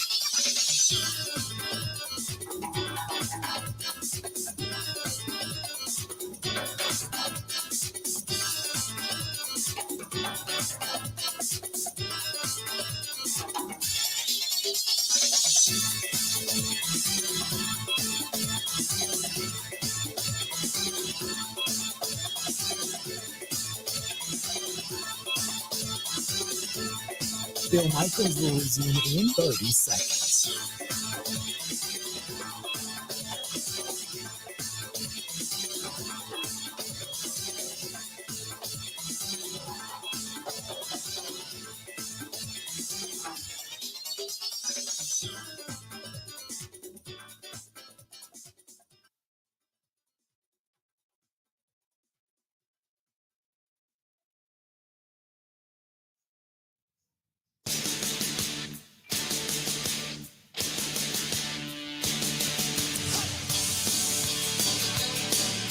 Good to have you back. The Bill Michaels Show. We continue on. If you are looking in, say, the 5, 6, 7 county area around Milwaukee, looking for a home, or maybe to sell your home, I got a great guy for you. Great guy. Mikey Whitcomb. Mikey is a biker. He's a straight shooter, man of God, and but he is really good at what he does, and worked with me for a while. I'm sure I was a big pain in his ass, but he just smiled and got it done. And I couldn't have been happier. Could not have been happier. Advised me the whole way. As a matter of fact, tried to talk me into something that I talked myself out of. And it turns out he was right and I was wrong. So it was just a great experience. And if you're looking for somebody really good and reliable and that's going to work as hard as they possibly can for you, that's the guy, Mikey Whitcomb. 414-243-1976, 414-243-1976. Get a hold of Mikey. He's just a really, really good dude. And Exit Realty, Mikey Whitcomb, 414-243-1976. There you go. How'd you like to be the Bears? Bears had to fire their offensive coordinator. Or was it offensive coordinator? Who did they fire for behavior, which I thought was extremely funny. I didn't even remember. I read the tweet this morning. I don't even remember who it was, but I remember the tweet in the report specifying this is a different issue, not the one related to Alan Williams, the defensive coordinator. Right. Two separate things, two separate problems. I think it was a running back. I'm like, oh, okay. David Thanks Walker. for clarifying. Yeah. Yeah. The human resources department had to get involved. Which, oh, man. Yeah, apparently he was reprimanded one other time. And if I believe it correct, I think it's the running backs coach, David Walker. But apparently he had been reprimanded before for something that he does or the way he talks or something in the workplace. I don't know what it was. But he's the second assistant coach to leave this season because of issues. So, I remember it was their defensive coordinator, Alan Williams. I think he was the one. He was the one that said he had to leave and be with his family after the reports of FBI investigations and all that kind of stuff started to surface. What the hell is going on? I mean, I guess for all the goofiness we have going on up in Green Bay, right now the bottom feeders in the NFC North are just like the Cats and Jammer kids, man. It's just like, what the hell is going on? If you played the Lombardi clip of his saying, what the hell is going on out there, it'd be correct pretty much at a shotgun approach at this point. Because you've got Kirk Cousins and the Vikings season kind of going down the tubes. The Lions are at least playing well and taking command of what otherwise is a bad division. The Bears, they are not good, and they got coaches being let go and fired and investigated and everything else going on. And meanwhile, the Packers, anybody that tells the truth is being jettisoned. I mean, good God. Good God. 877-867-1670. If you want to hit us up, please feel free. Go ahead and do so. Let's go to Dave, listening to it right here in the backyard that is Marshfield. Dave, how you doing, man? I'm doing good. Main reason I called, I just wanted to you to come. Years too. Yeah. That thing is starting to look like Keystone Castle over there, and it's like, wow, really? And the other deal is, yesterday when you were talking about, this is just a little trivia thing. yesterday when you were talking about how they drag out that Star Spangled Banner when they're singing it. Oh yeah. I got a son that's a F-18 pilot, and they cue that thing so that on the last note, they're supposed to be right over the top of the stadium. And he was saying the same thing you were. He's like, man, when they drag that thing off, it's like, okay, slow these beats down because they're all queuing off the lead guy. Or they get to the last bar and all of a sudden they start speeding it up and they're trying to get all those things over the top of it. He said, can't anybody just sing that thing the way it's supposed to be sung so we can do this right? Exactly. Anyway, welcome to town. I'm looking forward to seeing you tonight. And any special cigars you want me to bring, let me know. No, any cigar is a good cigar, man. I appreciate it. Thank you very much. And we look forward to seeing you as well. That's great. Good stuff. We'll see you tonight. Appreciate the phone call. Awesome stuff. Cigars tonight. I can live with that. Say that right damn now. That's good stuff. Let's go to Brett listening to us in Madison. Brett, how you doing today, man? What's going on? I'm doing great, Bill. Thanks for getting me on. Great show today. Oh, good. I had to call in for my first time. Sure. And I have a question for you. So obviously the Packers season is not what we had hoped for, and we're starting to see them turn into sellers a little bit. So we need somebody to right the ship. My question for you is do we still have a shot at bringing Jim Leonard here? He's not he hasn't found a permanent landing spot. And do we think he passed the first time because he still thought he'd get that Badger head coaching job? I'm just wondering if it's a possibility. That's something to hope for, right? Oh, absolutely. I appreciate the phone call. I'll answer you here real quick. The answer is yes. You still have an opportunity because he's considered a special assistant to Brett Bielema for the University of Illinois. But I think for the majority of time, he still stays and remains in Wisconsin. And he gets all the film. He gets all the stuff that he needs and then pays attention to it, advises them, and kind of goes from there. He's working. He's giving them the benefit of his knowledge. But I think he's waiting for the right job. And he might have even been saying, hey, I'm not going to take anything right now because I want to see how this works out in Green Bay. He did turn it down. And from what I understood was he turned it down because had things gone right, the way it was supposed to happen was Paul Chryst was supposed to have success. Jim was going to remain. And then eventually Paul was going to retire. And then the reins were going to be turned over to Jim Leonard. At least that was kind of like what the thought was. And obviously that didn't happen. So that, and, part of it is Luke Fickell wanted Tressel in there and wanted Jim to be a part of the staff. And Jim just said, you know what, it's probably not good. We could have a difference of opinions. Obviously he's not happy that, he's going to be working for the guy when he thought he was going to have the job. So it's just like, hey, go do your own thing and best of luck to you. And hopefully Wisconsin has success, but I'll move on. And now he's getting paid to kind of telecommute from Wisconsin to Champaign, Illinois. But the answer to your question is, yeah, still have a shot. And I would assume he's going to be a candidate that's going to get interviewed, not necessarily for the head coaching job, but for a defensive coordinator. And then they'll kind of go from there. Because I'm, from what I understand, they really liked him. It's just that he thought he was going to be, in succession for the Wisconsin job. So I would not put it out of the realm of possibility that he then, again, yes, does get a call. And at some point, like I said, is at least able to interview for that position. 877-867-1670, 877-867-1670. You want to find us? Do it. Go ahead and give us a shout. We would love to hear from you. Hey, they had a nice group of people this past weekend for the costume party that they had over at the Social House, Haus, on West Lisbon Road in Menominee Falls. And again, this weekend, they're going to have a good group of people watching the Packers game and hoping for a better outcome. Good breakfasts on Sunday as well. But anytime you're looking for a fun time and just a really good, well-run, pleasant place to go, neighborhood bar, that is, or pub, the Social House, Haus, House, over there on West Lisbon Road, Menominee Falls. And Dan Della and his wife and everybody that work over there. I mean, Allison they're all fantastic people. So if I keep telling you to go in, say hi, tell them we sent you, and you'll see exactly what I've been telling you for a while now. Stay tuned. We got more of the Bill Michaels Show coming up next. This is the Bill Michaels Show on the Wisconsin Sports Zone Radio Network.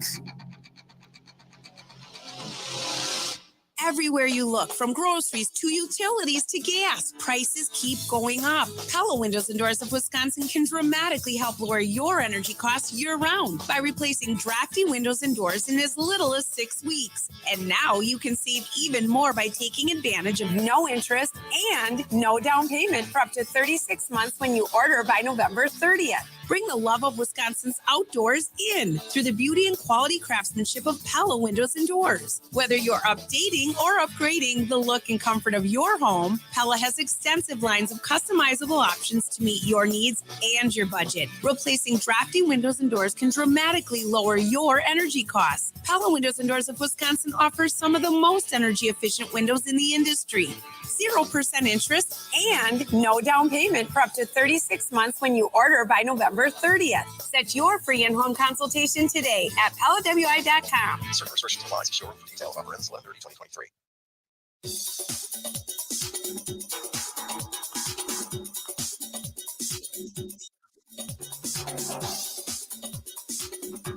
Bill Michaels will resume in 5 minutes.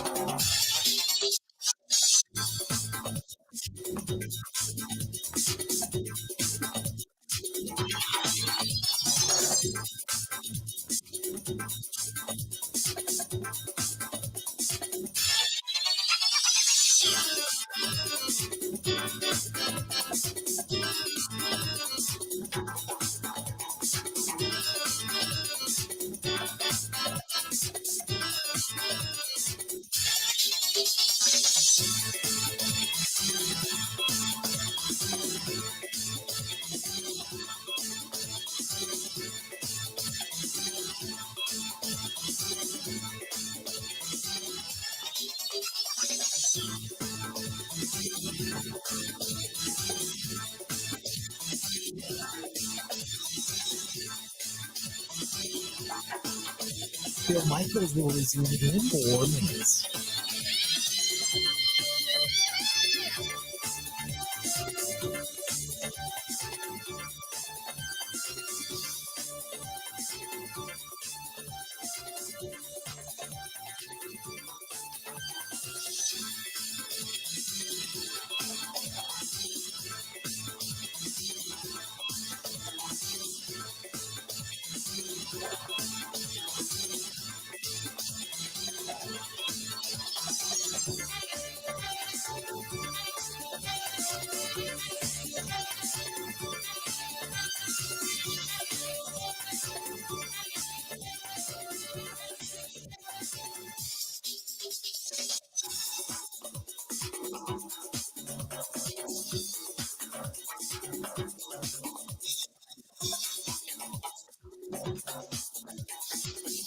Bill Michaels will resume in 3 minutes.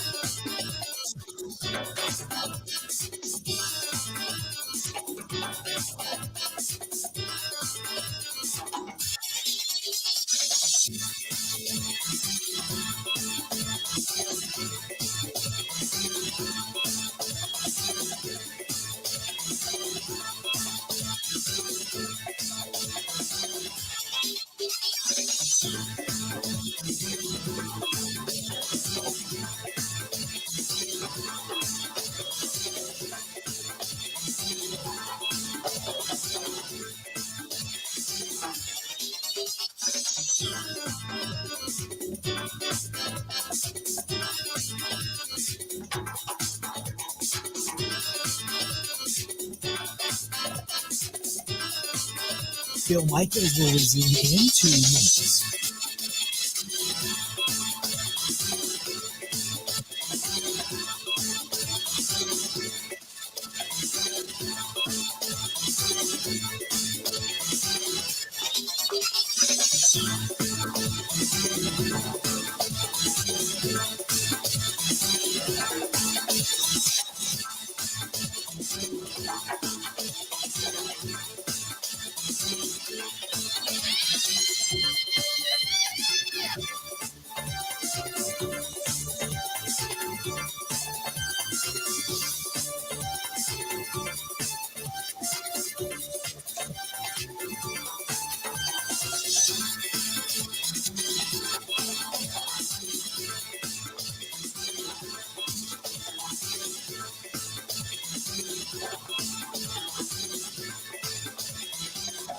Bill Michaels will resume in 1 minute.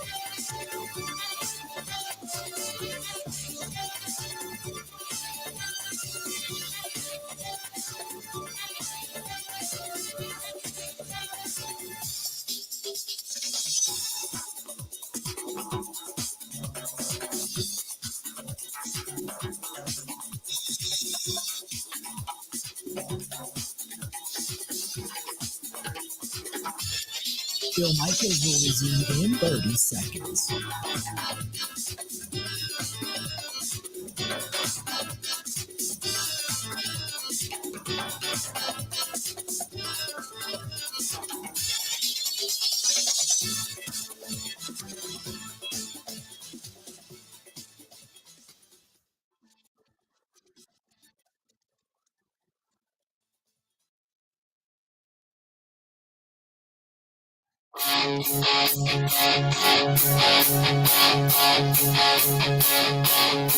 Hearts of fire, streets of stone. I tell you all the time, whenever we travel, that one of the great things about the state of Wisconsin, and it's based in La Crosse, Wisconsin, and that is Quick Trip. I had dinner with at Quick Trip last night. People were asking me in the stream where I went to dinner last night. I got to town and basically I grabbed we're trying to eat healthy, and Kristen and I were both, she's in far better shape than I am, but we're both getting back into shape and working out and eating right. And she was calling me last night and saying, hey, don't load up somewhere. Don't go to dinner and load, you're going to hate yourself. And so I said, okay, and I got to town, and they have those little power packs where they have the fruit and they have, the cheese and a couple of crackers. And so I had one of those, and which was fantastic. And I can always pick one of those up at Quick Trip, and got the waters for the room last night. I love the Big Southern sweet tea, the Arizona sweet tea. So I grabbed one of those, a couple of things I needed, filled up, and then got into the hotel and went down to the lobby area and had dinner at the restaurant last night. And had a big salad, so I stayed healthy. But God, every time you pull into Quick Trip, and when my friends come to town and they go there, they're like, wow, this is, and I said, try their burgers, but more so try the fried chicken because it's really good. Everything about Quick Trip's just awesome. It just is. We're so lucky that when we get a chance to travel the state, that we have that to go to almost at every other exit down the highway. So thanks to our friends at Quick Trip for also, again, taking care of us on this Quick Trip. So just great stuff. 877-867-1670, 877-867-1670. EG says Buc-ee's is the best gas station ever. Nay. Quick Trip again, voted best in the country. So you know. There you go. Just so you know. This one is from a Mark. Mark says, your assessment of the Green Bay Packers is pretty much dead on. I've been saying it for years, but I've been more critical of the front office. How come you have not been? Because I try to look at things in a reality. And I don't make the emotional judgment, because it's easy to say things suck, fire everybody, and that doesn't cure the problem a lot of the time. Because you don't know. You don't know if it's one person or another person, or if somebody's doing a good job or a bit. You got to wait and let things kind of play out to make a better based judgment.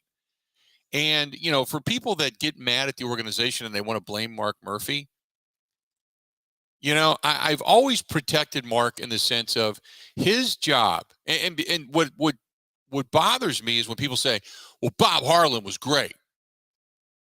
Okay. Bob Harlan did exactly what Mark is doing. Bob Harlan hired Ron Wolf. And now, hindsight being what it is, you look at Ron and you go, wow, what a great job. He hired Mike Holmgren, who then brought in also Reggie White. And then, Ron saw something in Brett Favre. And the next thing you know, we got a title again. That's true, hindsight being what it is. But what Bob did was he looked at things the way they were with the group with Lindy and Fonnie and company, and they said, we need to put football people in charge of football operations. We need a general manager. We need a structure. We then need a head coach. We need a structure, and we need to have collaboration. But I'm going to run the business of football. I run the Packers as a business entity.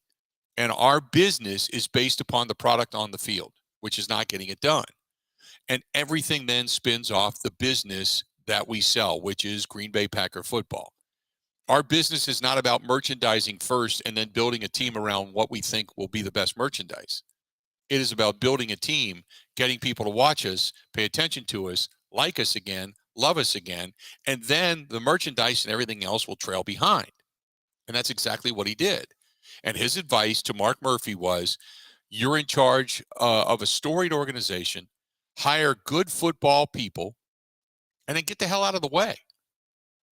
And so they had Ted, and Ted drifted, and things got sideways. And Mark said, I can't completely get the hell out of the way, or bad things can happen on my watch.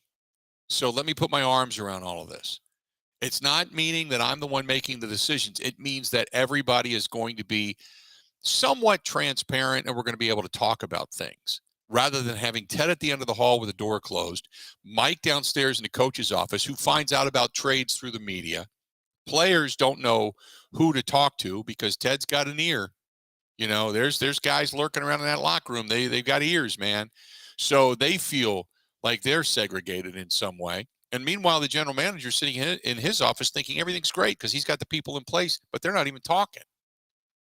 So that's the reason you need to knock down the silos.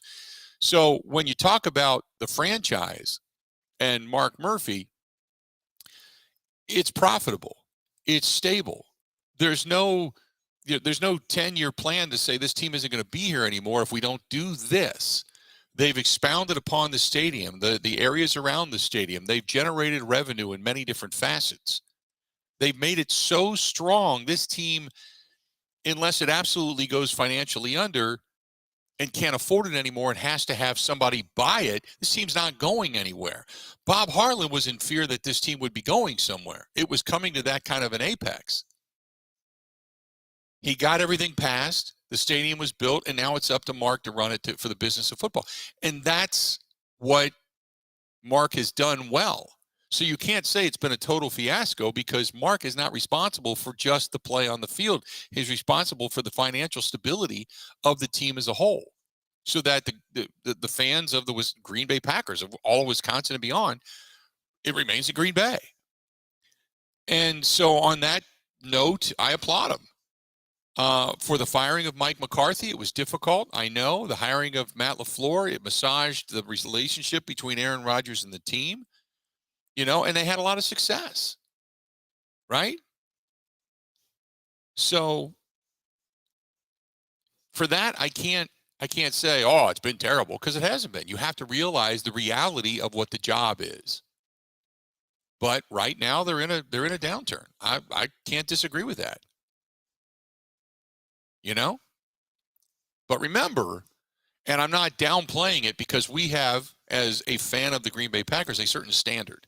It's winning. It's success. It's doing things well and better than a lot of other teams in the National Football League, and being up there in the echelons for the Patriots a long time, and Kansas City for a long time, and the sustained success of the. But remember, the NFL is built to tear you down and then build you back up, and then tear you down and build you back up. The fact that they've had sustained success for 3 decades is phenomenal.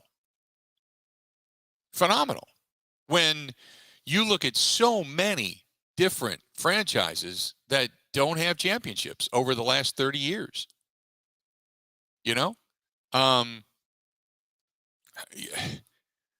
there's been a lot of success in Green Bay. And for that, yeah, at times when people say Packers fans are spoiled, yeah, so what?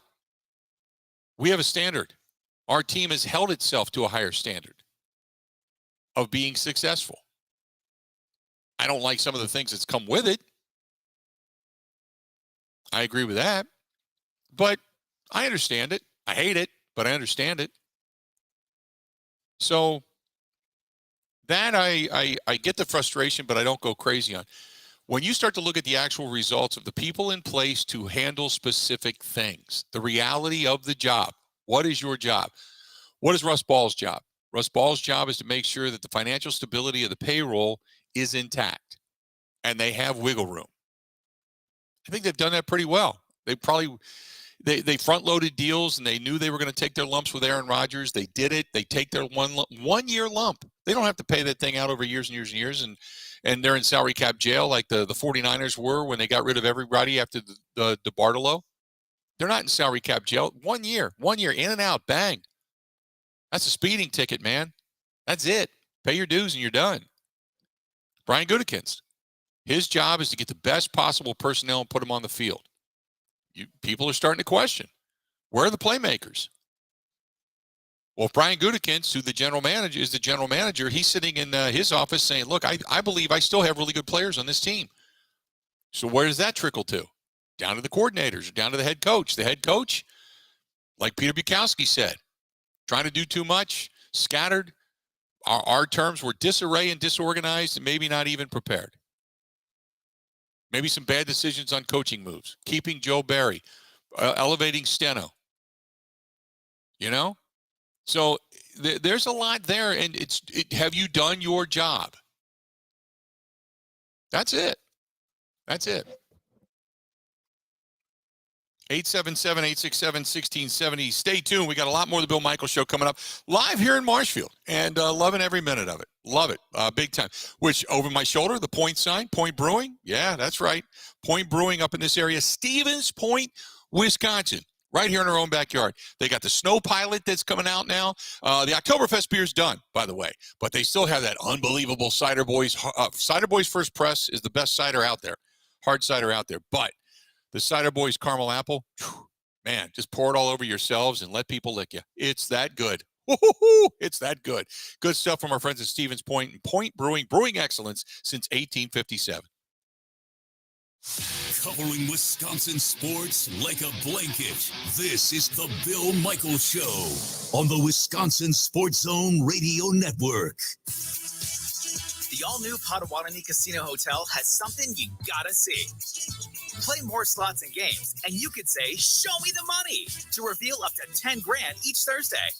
800,000 in prizes is up for grabs. 40 winners each week. This October and November at Potawatomi, Milwaukee. When you're ready to win, just say, "Show me the money." More info at paysbig.com. Must be 21 years old and a club member to play.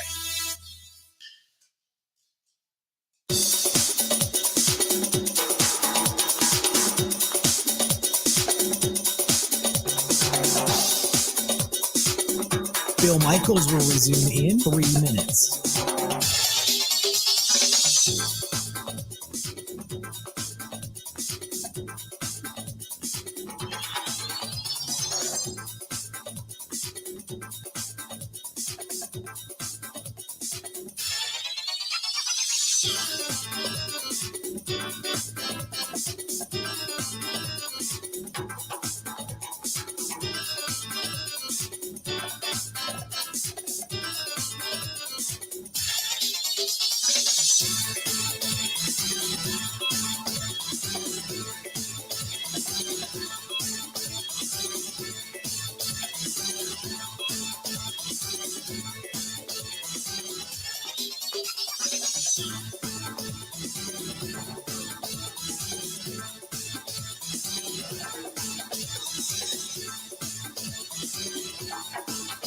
Bill Michaels will resume in 2 minutes.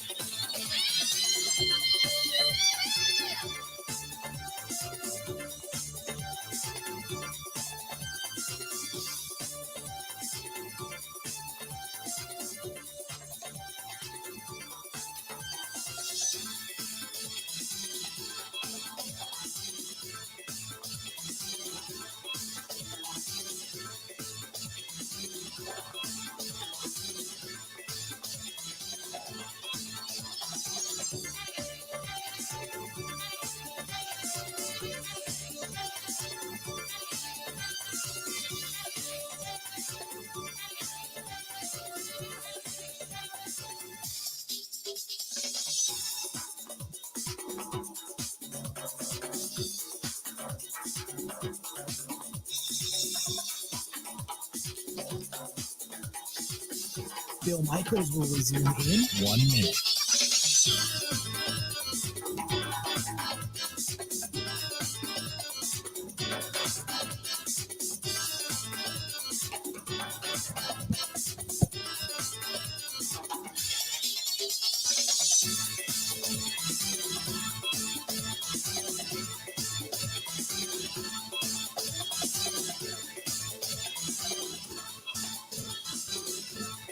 Bill Michaels rules in 30 seconds.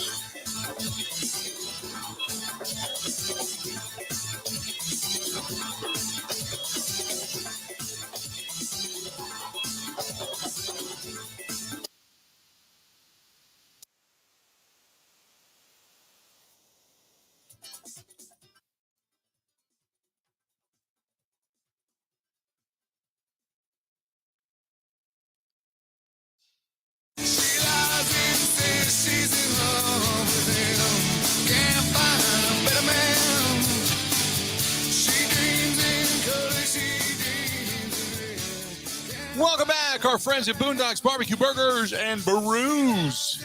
They have something, a weekly special every week. All you got to do is find them on Facebook. But, man, they've got catering going on right now. If you have a holiday party coming up of any type, they say let them know. They'd be happy to cater that for you. So if you got a business out in Lake Country or any of the surrounding areas for that matter, Boondocks Barbecue Burgers and Brews, they can bring it. They've got the food truck. They got all kinds of good stuff. Check them out. County Road K in Oconomowoc. Tom and his staff are awesome. Awesome people out there. Good stuff from Boondocks Barbecue Burgers and Brews.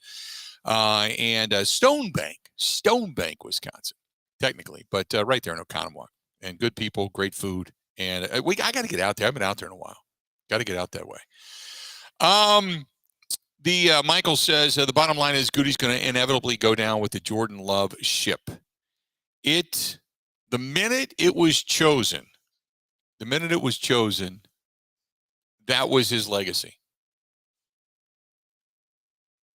That was his legacy. For everything else that he's done and all the good free agent pickups that he's made and what they've been able to accomplish, the legacy is the Jordan Love pick. Without a doubt. Think that's true, even if he takes Drake May 3rd overall this year and they start building with him moving forward? As of right now, yeah. I mean, if they do that and they get Drake May and suddenly things are good again, then he'll be the guy that made a mistake and then turned the franchise back around after turning it around. But if they would do that, now that's a great big if. You know what I mean? You tell me, like the way, like if you had to make a draft choice today and you had top 3 pick, would you be taking another quarterback? Oh, yeah. If the Packers are that bad this year and they're in the top 3, 100%. I absolutely would. And that's not because I think Jordan Love is trash necessarily, but I would rather reset the rookie clock on an elite prospect and build around him moving forward than like, okay, so Jordan Love at best is what, the 12th or 15th best quarterback in the NFL? I don't want to settle for that when you have a top 3 pick and an opportunity to get the next guy. No, that wouldn't make any sense. Yeah. I would agree. I would take a quarterback, and then I would say we are officially in the re-mode, restock, rebuild, retool, whatever kind of adjective you want to put behind it. But that's what I would do, you know? Yeah. But I would also, I'll say this, if I'm doing that and this season ends the way it's kind of heading, I would be hard pressed to keep the coaching staff. Only for the fact that if I'm going to rebuild, I'm starting over. I'm scratching it because I'm not going to fire the defensive coordinator and have another bad season and maybe a team that looks like they are scattered again.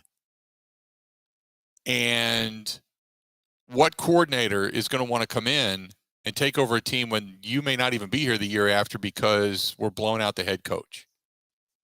It becomes a very difficult proposition. I mean, it's life in the NFL, and people understand that. I get it. But it's kind of like when they re-upped Mike Pettin. Mike Pettin then did not see eye to eye with Matt LaFleur, and suddenly Mike Pettin's looking for a job. And he's out. When he was brought in with McCarthy, and he even said at the time, he was a little leery because, you know, he still wanted the job, don't get me wrong, but he was like, I hope Mike's here. And then when he wasn't, they didn't bring him back, you know? So I'd be a little leery if I'm a coordinator saying, oh, that's the perfect situation for me. Now, if you're an assistant and you get a coordinator's job, you take the job, of course. It's kind of like getting a head coaching job. You really don't want to turn it down. But yeah, I don't know if I wouldn't blow everybody out. And if you do blow everybody, if you don't, let's say you come down out of the front office and you tell, Matt LaFleur, look, Steno, he either goes back to being a line coach or he's gone. Not an offensive coordinator. Your offense is in a shambles. You need another mind in here. Barry, gone.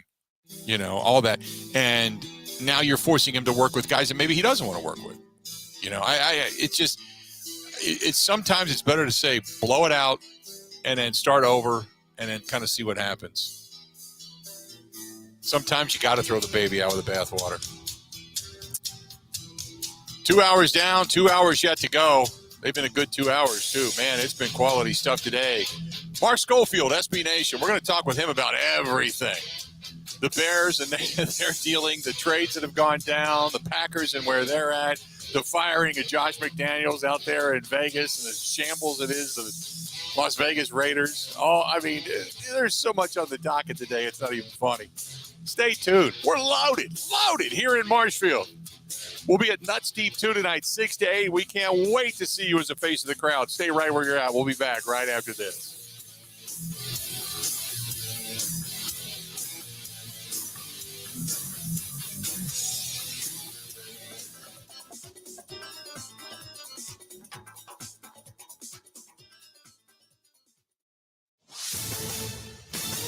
This is a Wisconsin Sports Zone update. Well, the Packers are back on the field for practice today. They are doing so without cornerback Rasul Douglas. He was traded to Buffalo yesterday along with a fifth-round pick in next April's draft in return for a third-round pick.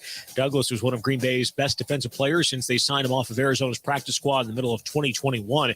Packers GM Brian Gutekunst spoke with reporters this morning about the reason for the move. Yeah, we thought it was the best interest in the Packers. Obviously in the short term, you lose a good player. That's tough. But at the same time, I think looking kind of, long term, it's going to be in our best interest. So anytime you get a third round pick that's going to kind of be within the top 100, probably going to be in the top 50 players you have on your board, that's something I think was just too good for us to pass up.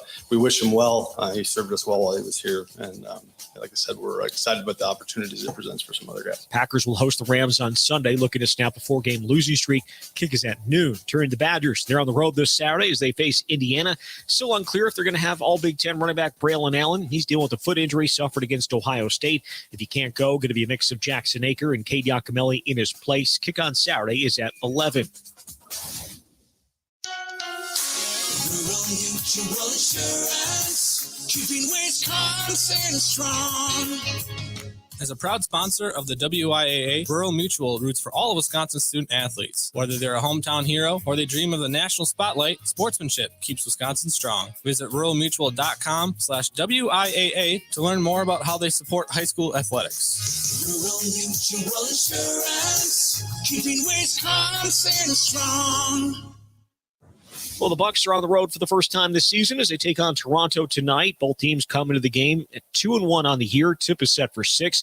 And the Wisconsin basketball team going to play its lone exhibition game tonight as they host UW Stevens Point. Going to get the season going next Monday against Arkansas State. With this Wisconsin Sports Zone Network update, I'm Zach Heil.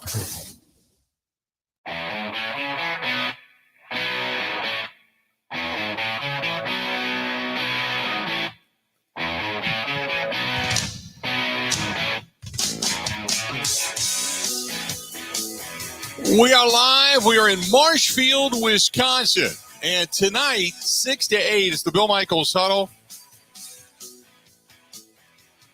Looking for, it should be a feisty evening tonight, to say the very least.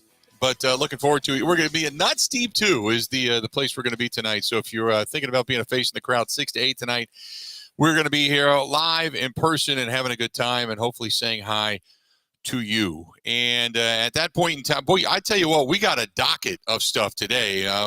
We got our buddy Mark Schofield joining us, SB Nation on the phone. And Mark, how you doing?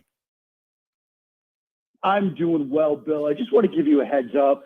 A little chaotic here today. We're getting some work done at the house, so the kids are home from school, and my daughter decided this would be the perfect time to practice her trumpet. So if it sounds like a circus in the background, I apologize. That's all right. I think the Packers might need a little bit of music, as a matter of fact, to where we're at right now. Now, let's start first and foremost with I want to go to what happened overnight and the Las Vegas Raiders blowing out both their general manager and their head coach. And I've said all along, it's not a travesty they're firing him. It's the travesty that they hired him to begin with. I never understood that. And I didn't think he was a good head coach. Its proof is in the pudding. Davante Adams apparently has more power with that team than the head coach and the general manager do. Talk about that. Yeah, and, the McDaniels hiring was interesting to begin with because obviously you have how things panned out in Denver, right? You had a sort of set of circumstances where you have an established veteran quarterback. He comes in, decides, look, I kind of want to go in a different direction at that position. That veteran quarterback decides that he wants out. They bring in a quarterback that McDaniels wants in Tim Tebow. It doesn't work out, and he ends up losing his job. Well, how did this scenario in Las Vegas play out? Have an established veteran quarterback. He decides he wants to go in a different direction. That veteran quarterback goes elsewhere, brings in a quarterback, and it doesn't quite work out. So you have some parallels there. And I also think with respect to just hiring Josh McDaniels to begin with, he's a very good offensive coordinator. Some people are built to be good coordinators, offensive coordinators, defensive coordinators. Not everybody's built to be a head coach in the NFL. And so you wonder if maybe this is just yet more proof that his best role is as an offensive coordinator. And as you said with respect to Davante Adams, if we all saw it, this is, you can't help but wonder if the images of a frustrated Adams on the sideline playing out during an island game on a national audience the other night sort of spurred this into action, because when you have a player of that caliber visibly frustrated, when you have the rest of the football world sort of wondering, why is he only getting one catch? Why is he only getting a handful of targets? And we've talked about this in weeks past. Why aren't they getting him more involved in the offense? If you're paying that kind of money to a player like that, you need to get production. And if it's in part due to perhaps coaching decisions and scheme elements to the offense, well, as we see in the economics of the NFL today, the big money player is going to win out over the smaller money head coach. And this is a situation where this is a cash poor franchise by all reported. They're on the hook now to pay him for, I think, 3 more seasons, maybe even more. But it was still worth it for this ownership group, for Mark Davis to say, you know what, this isn't enough. And, the general manager's out too. What was one of his big moves? Bringing in that quarterback and passing on options like, say, maybe an Anthony Richardson move or a Will Levis move in the draft. And so it seemed like this was going to come at some point. And I do think the other night in that performance against the Lions, the visible frustration from Davante Adams played a big part in that. Okay, so you still don't have a quarterback that can throw him the football. How much are things going to change to where this guy isn't upset?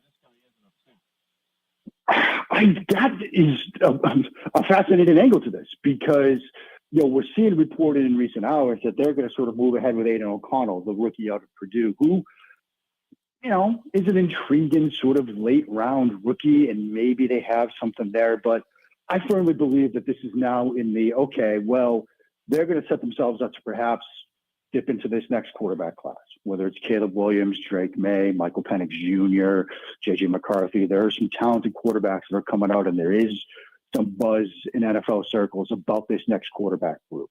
You're already seeing rumors that, maybe Adams finds his way to the Big Apple next year for a healthy Aaron Rodgers. Maybe that ends up happening in this offseason, because maybe, like you said, we're going to get here through the next couple of weeks, and Adams is going to still be frustrated. He's going to still be in a situation where he doesn't have a quarterback that can get him the ball on a consistent basis. We're going to still see stat lines like we saw the other night. 1 catch on 7 targets and missed opportunities and potential big plays left on the field because the quarterback can't connect with them. So, these next couple of weeks are going to be critical in determining Adams' future, I think, with this organization. Does he decide that it's, worthy, that it's worth sticking around for maybe a Caleb Williams or Drake May or somebody else, or does this grow to a point where they have to make yet another move because he's not going to be happy with the quarterback situation around him? Let's move on to the Bears, who have to release a running backs coach. Now they've got 2 coaches that have been let go this year. One says he wanted to be with his family, but there was a lot of rumors floating around out there. And then another one who's inappropriate at the workplace, who had to have HR talk to him numerous times. when you read stuff like this, you just think that this is a professional organization, and it seems like it's just always in chaos, doesn't it? It does, but as the head coach just told the media in the past couple of hours, the culture is great in Chicago, which, as you just sort of laid out, Bill, doesn't seem to be the case. I don't understand what the Bears are doing. I honestly don't, because they make a trade yesterday from Montez Sweat, who's a very good pass rusher, and you give up a second-round pick, and maybe in their early evaluation of next year's pass rushing class, they thought, we're not going to get a player with that pick that they can say 35 or even higher, in the draft class that is as good as them. Okay, well, that's fair. That's a good evaluation of things if that's the way you believe. You also have a player that's entering free agency, and are you going to then franchise him immediately? Are you going to get into a bidding war? Is he like a 6 or 8 week rental for a team that's struggling right now and starting an undrafted quarterback? It's a very confusing decision. It's an organization right now that seems to be struggling in a number of different ways. You wonder about the tenure of the head coach. You wonder about even the tenure of the general manager. The Chicago Bears are one of, if not the most confounding teams in the entire NFL to me right now. I want to talk about what the Packers did, because Rasul Douglas seemed to be a leader, a guy that, from all intents and purposes, seemed to really care. And that even the quarterback was relying upon to kind of bounce some things off of. And yet he was outspoken. And the one guy that's outspoken is the guy that is no longer with the organization. And they send him off to Buffalo, and they get a third-round draft choice. And I was going through the third-round picks as of late in the last 12 years, which have been where third-round picks go to die in Green Bay. Give me your thoughts on the Packers trading Rasul Douglas away. Yeah, it's another sort of head-scratcher of a decision, particularly because, as we've talked about in recent weeks, the focus has to be and needs to be this season the further development of Jordan Love. And if this is a player that, as you sort of outlined, the quarterback is relied on to get some advice, get some input, get some ideas on how defenses might be scheming and on how coverages might look to take away certain things against specific route concepts and things like that, why would you then sort of turn around and move on from this player? Why would you give up a leader, trade a leader? And, whether it's because he's been outspoken or not, who knows? Maybe they just felt, look, this is an offer that we couldn't turn down. We give ourselves an extra day 2 pick. Maybe, you can turn that into something more down the road. But another sort of strange decision on a day that I think had more strange decisions than anything else. I mean, I remember last year's trade deadline, there were a lot of moves. When you see it, it's like, yeah, I understand. This completely makes sense. Christian McCaffrey, for example, that was a pre-deadline deal, but it made sense. The Niners certainly looked like they were going to go all in. The Panthers were certainly getting themselves ready to draft a quarterback. This, I don't know, it just doesn't quite feel right to me, given everything that we've talked about here just now, but they must have felt that the value was something that they wanted to go forward with, add a little bit of extra draft capital and put themselves in position to have some options come draft time. So yesterday, out of some of the deals that went down, who are the winners? I think San Francisco, you look at what they can do up front now with Chase Young in the mix, with Bosa and with some of the other pass rushing options they have. It gives them the ability to really put pressure on opposing quarterbacks. When you see how that game played out against Cincinnati on Sunday, one of the things that stood out to me watching that game live and then rewatching it on Monday was Burrow's ability to extend plays and escape and turn would-be sacks into big plays. And when you add a player like Chase Young into that pass rushing rotation, you're going to give yourself more opportunities to turn those would-be sacks into actual sacks. So I think that was a very good move for San Francisco. And I think Washington, it's interesting, with this new ownership group deciding to move on from Sweat, who they probably weren't going to be able to re-sign, and then to trade Chase Young. Now you've given yourself some extra draft capital, and their big decision going forward over the rest of the season is Sam Howell going to be our quarterback next year or not? They have to figure that out. And if they decide at some point, whether it's this month, next month, or during the offseason, that Howell is not going to be that player, now you have 2 more picks at your disposal to go up and get a guy. Because, again, this looks like it's going to be a very good quarterback class. You might need to be in the top 5 to get the player you want. And the more draft picks you have at your disposal to trade as part of a deal to get up there, the more likely you can go get your player. And so I think even though they traded 2 very good players away, in terms of setting themselves up for the future, Washington had a pretty good day. Talking with Mark Schofield, SB Nation. So I want to talk about the AFC because you just talked about the 49ers. They've lost 3 in a row. Brock Purdy has suddenly looked human for 3 straight games, as a matter of fact. You've got a surging Cincinnati team, still a very strong Baltimore team, still an incredibly strong Miami team. Has the top of the AFC, has it started to change a little bit? Is it the same as what you thought? And where do the Bills fit into all of this? Good matchup at Paycor on Sunday night, by the way, where the Bills have to go face Cincinnati again. Remember the last time these two teams met, DeMar Hamlin had the cardiac arrest on the field, too, so it's going to be kind of an emotional night. It is going to be an emotional night, I think, for both teams, but certainly for the Buffalo Bills. And I think this week is going to give us a very good look at the state of play in the AFC, because you certainly have that game. You have Kansas City versus Miami, and that's going to be an early game. You know, it's that sort of game in Germany where we're going to get a look at those two teams early. You've got the Chiefs coming off perhaps the biggest head scratcher of the entire, week 8 slate, where they lose to the Denver Broncos, which confused, I think, everybody. Now, maybe Denver's turning it on, who knows, but that was a bit of a head scratcher. So you've got those two AFC teams going at it. You've got this game between the Bills and the Bengals, which I think, again, is going to give us a good look at how those two teams stand right now. So there are 4 of the big teams in the AFC playing each other. But then there's another one, that Baltimore Ravens team, where they're playing Seattle.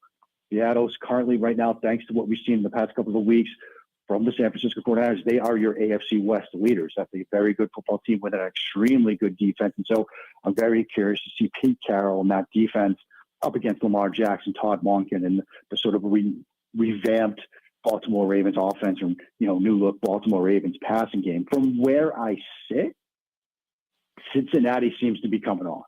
And I was among those people wondering, just a couple of weeks ago, they had the 2 games going into the bye week, the game against Arizona, the game against Seattle.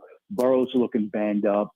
I was one that wondered, look, should they sit Joe Burrow down, let him get healthy with these 2 weeks and that bye week, because that big one against San Francisco is going to be the make or break game for them. Well, they went the other direction. They played them. They won both games. They go into the bye. They get them fully rested up. And you look like the Joe Burrow of old against a very good 49ers defense. Now they're back to 4-3. They're certainly in the mix in the AFC. And if they come out with a win against the Bills, against Josh Allen, in what will be an emotional game, that could bump them into they're not just back, they're for real again in the AFC. And so I'm very curious to see if this trend continues, because right now it looks like the Cincinnati Bengals are coming. How are the Steelers still 4-3? It's astounding to me that the Steelers, right now, just because of head-to-head and all that kind of stuff, the Steelers are second in that division behind Baltimore, but the Steelers sitting at 4-3 seems like it's an apparition. Now, it can be a testament to the head coach and Mike Tomlin, and we all love Mike Tomlin, but it just seems so odd to me when I look at that. Yeah, and, there's another team in Jacksonville who they just lost to that deserves to be in that AFC mix as well, and I just want to make sure I drop them in too. My dear friend and co-worker, JP Acosta, talked a couple weeks ago about how the Steelers are who we thought the Patriots were going to be, right? Going into the season, it was the Patriots. They're going to be a team that defense is extremely good. The offense will do enough, and you've got a great head coach that's going to find ways to win games.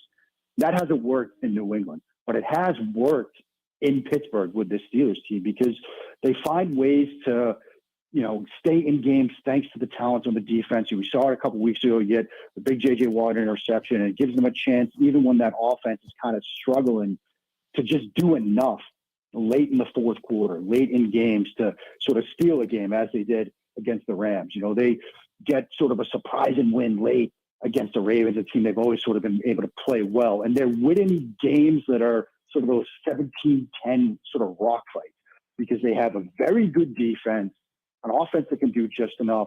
And in a year where scoring is down and defenses seem to be having a better run of things as opposed to where offenses are, that might be a winning recipe for this team. It has been so far. Will it continue? I don't know. They've got this game Thursday night, and they get Green Bay, as you know. They've got a tough stretch of games coming up, and they still got to play Cincinnati twice. But that could be enough this year, this recipe of win some ugly games, leaning on your defense, and just get enough from your offense. Yeah, we got good games this week, no doubt about it. Great stuff as always, Mark. We appreciate it, and we'll continue to read your stuff and watch your stuff over at SB Nation as well, okay? Thanks so much, Bill. Always enjoyed. Enjoy the games this week. Should be good ones. Appreciate it, pal. Absolutely. There you go. Mark Schofield, SB Nation, joining us for a couple of minutes. You can find him at Mark Schofield, SCHOFIELD.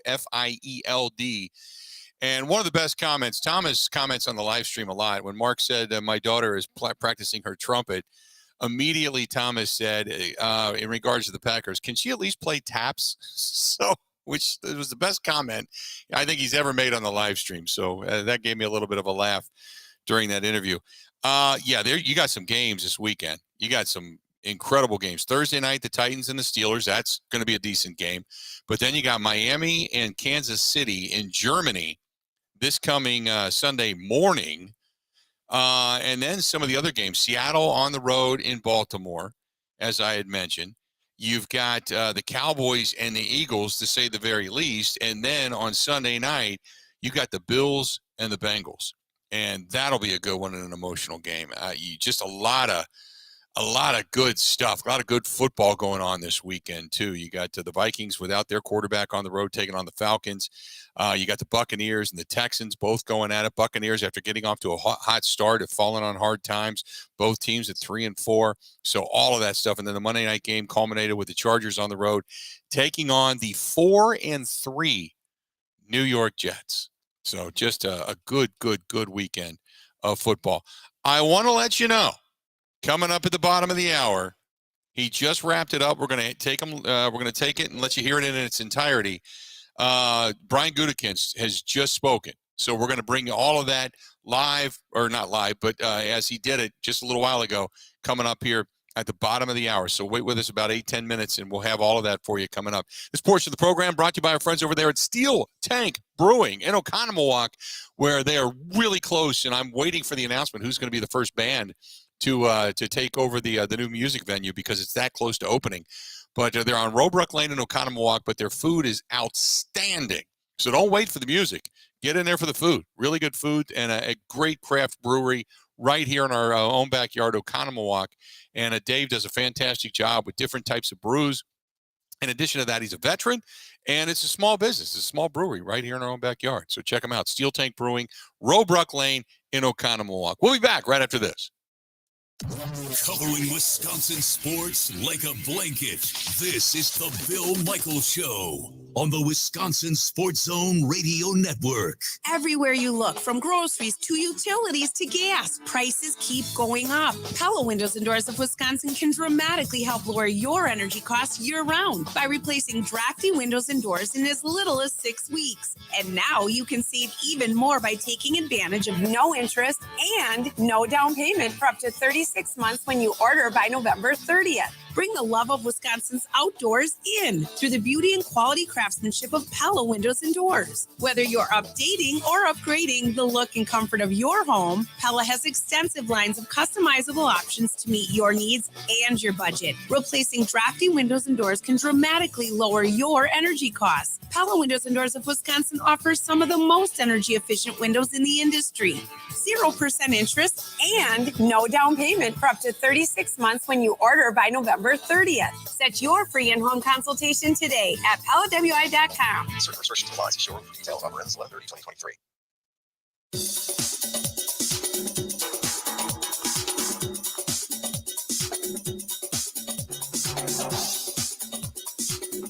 Bill Michaels will resume in 3 minutes.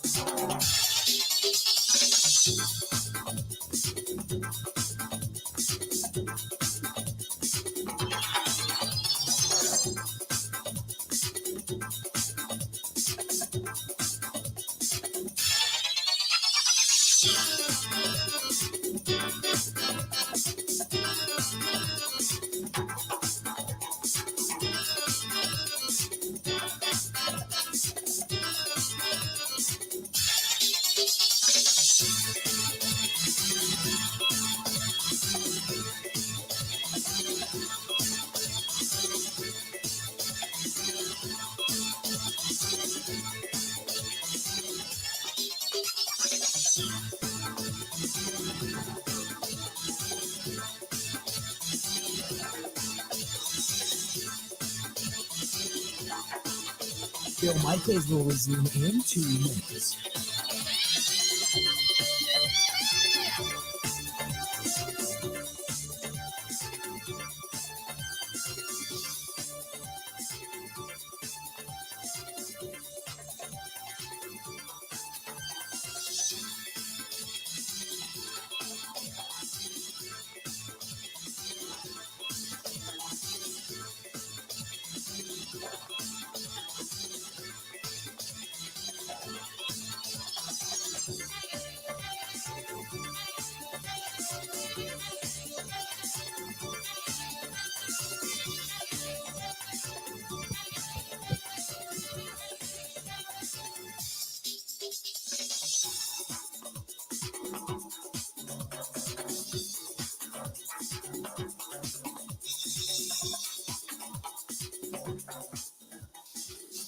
Bill Michaels will resume in 1 minute.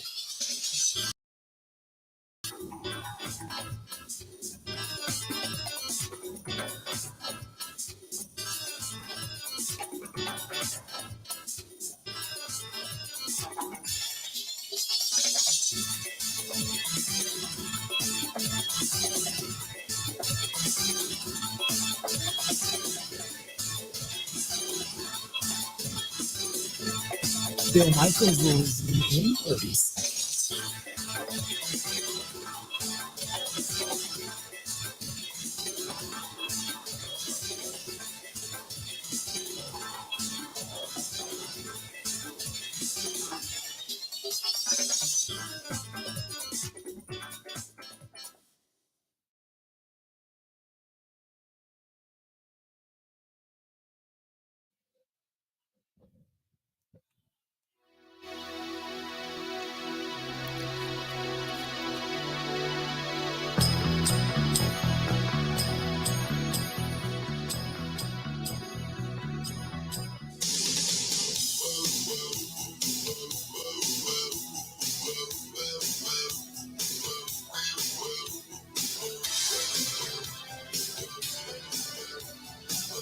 Welcome back. Good to have you. We are live. We are in Marshfield, the Bill Michaels Show.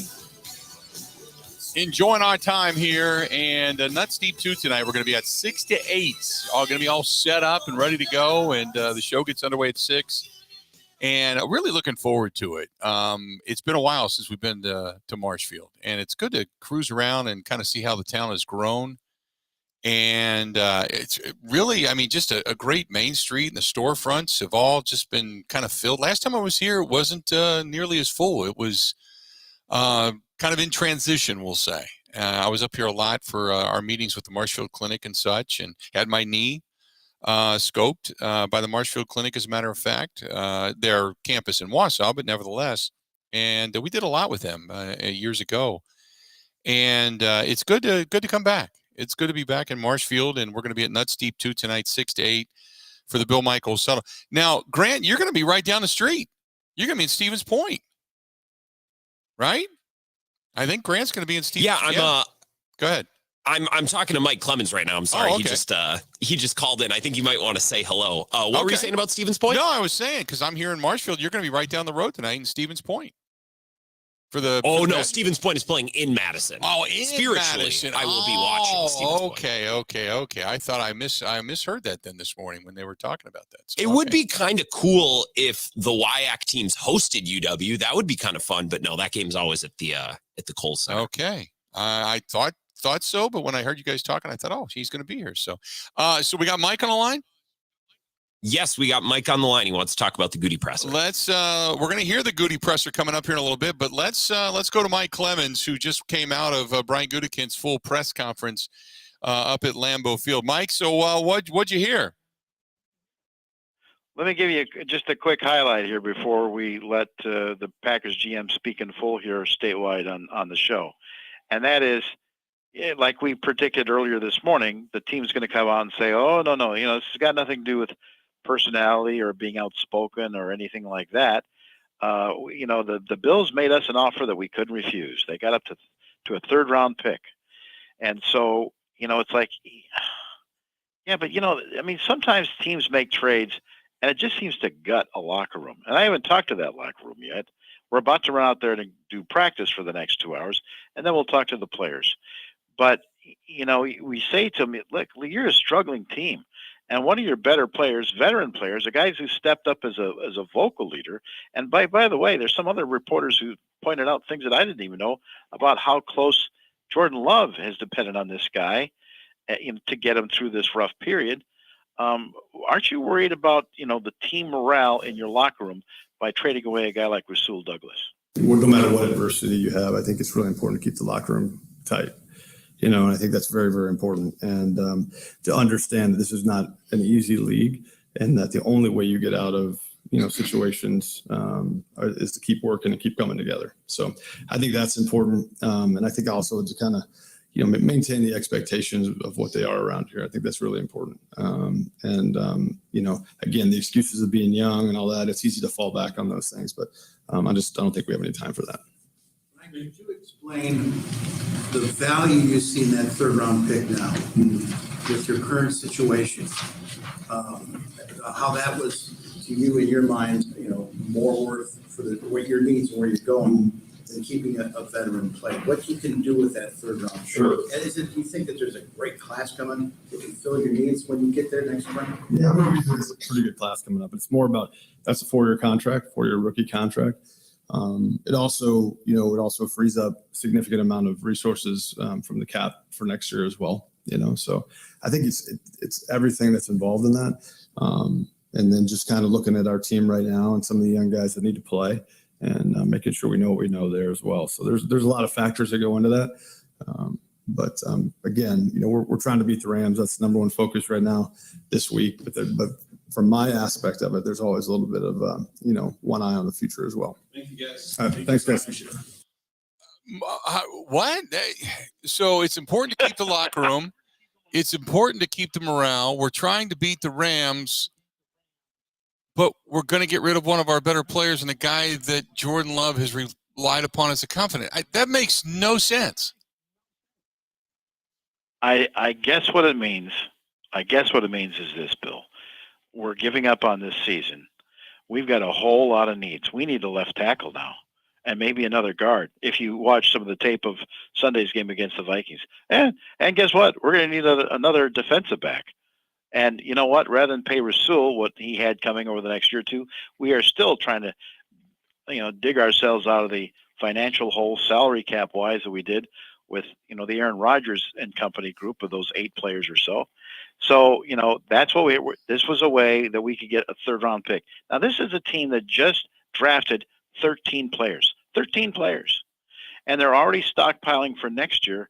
And that means, we've got some big holes to fill, and we'll do that through the draft, or we'll use those as chips to trade up to fulfill big things like left tackle, another defensive back or safety, or maybe a quarterback. Wow. I can't wait to hear this full press conference now. Okay. So we're focusing on beating the Rams and seeing what we got. Okay. Just like, wow. Well, and he's saying that to that locker room right now, like, hey, so we took away a veteran, pretend we put them on IR. Okay. That means this is more opportunities for you guys to play and focus on your game plan and getting ready to play, to take on Sean McVay and the Rams. But to me, when I try to ask him just how special is this third round pick, is there this great class of players coming that we don't know about or what? And it's like, no, Russ Ball tells me I still got to get this thing under, and I can find another corner or another player on the rookie contract for the next 4 years than pay Rasul or some other guy that we want to sign. I mean, they just signed Rashawn Gary to a huge $107 million contract for the next 4 or 5 years on Monday. But to me, it sounds like kind of a desperate act about we've really got roster problems. Yeah. Mike, great stuff being all over this today. Look forward to talking to you coming up tonight. We're going to hear Brian Gutekunst coming up next. I appreciate it, pal. Give you a live update tonight at 6:30 on the Huddle. Okay? Can't wait for that. Stay tuned. Coming back, we're going to hear from Brian Gutekunst, the full-on presser.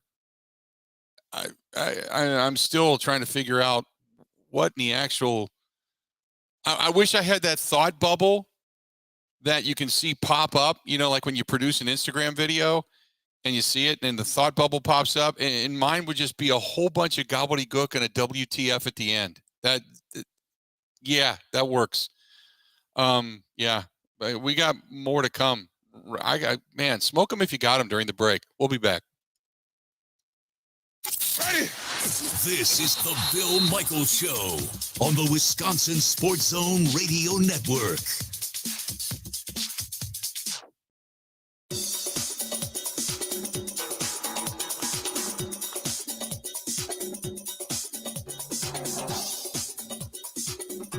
Bill Michaels will resume in 5 minutes.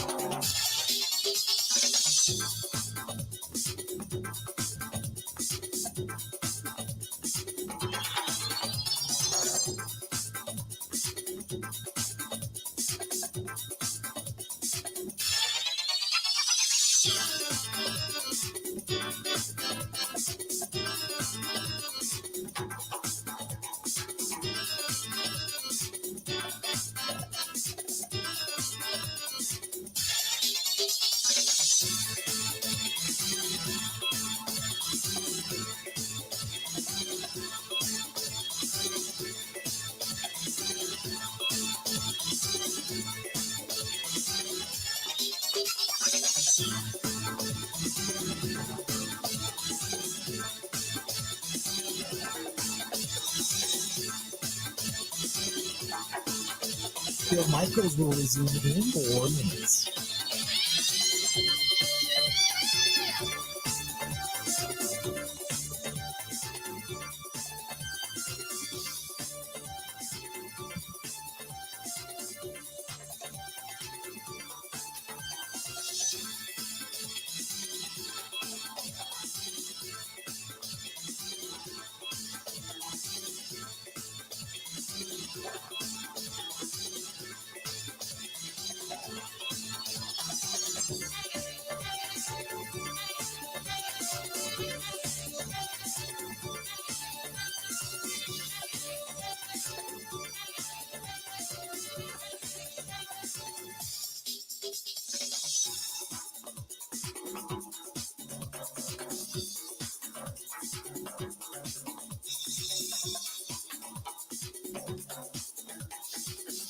Bill Michaels will resume in 3 minutes.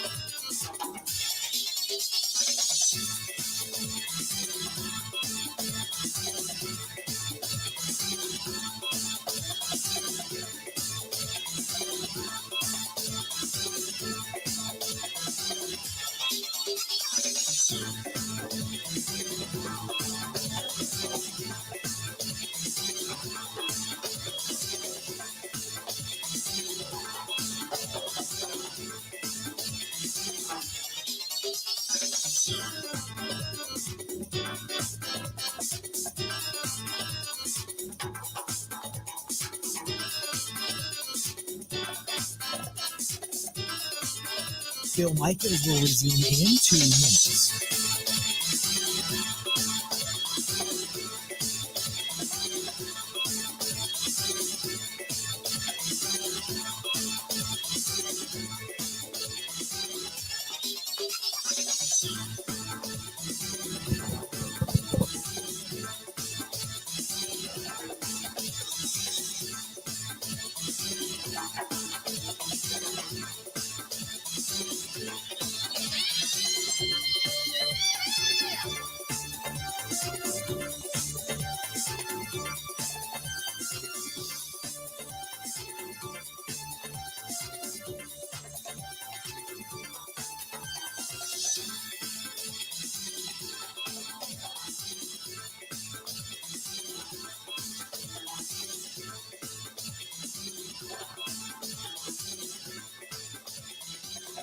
Bill Michaels will resume in 1 minute.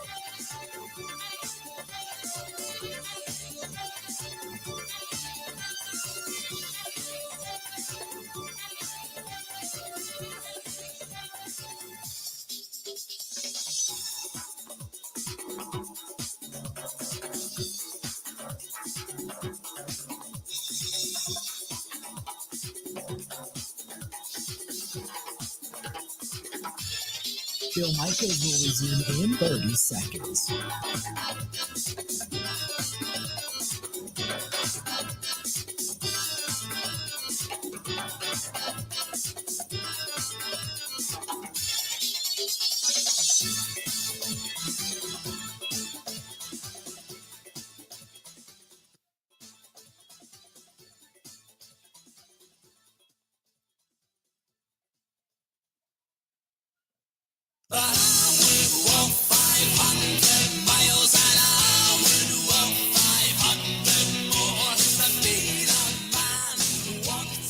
I know it's shut down now. Nobody's doing any drag racing down at Great Lakes in the snow. But if you are looking for a gift for somebody with a need for speed, don't forget about the 2024 season passes on sale right now.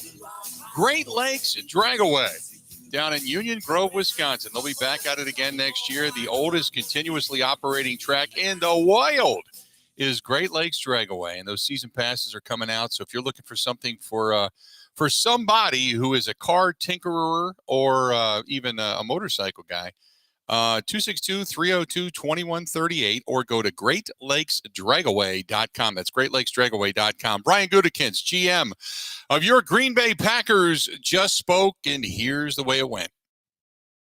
Real quick as we get started, I just want to take a little time to talk about Rasul. Just thank him for his time here, all the the work and the leadership that he provided us. Obviously, that was a nice practice squad signing in the middle of the season. I don't think you see those too many often, so very appreciative of him.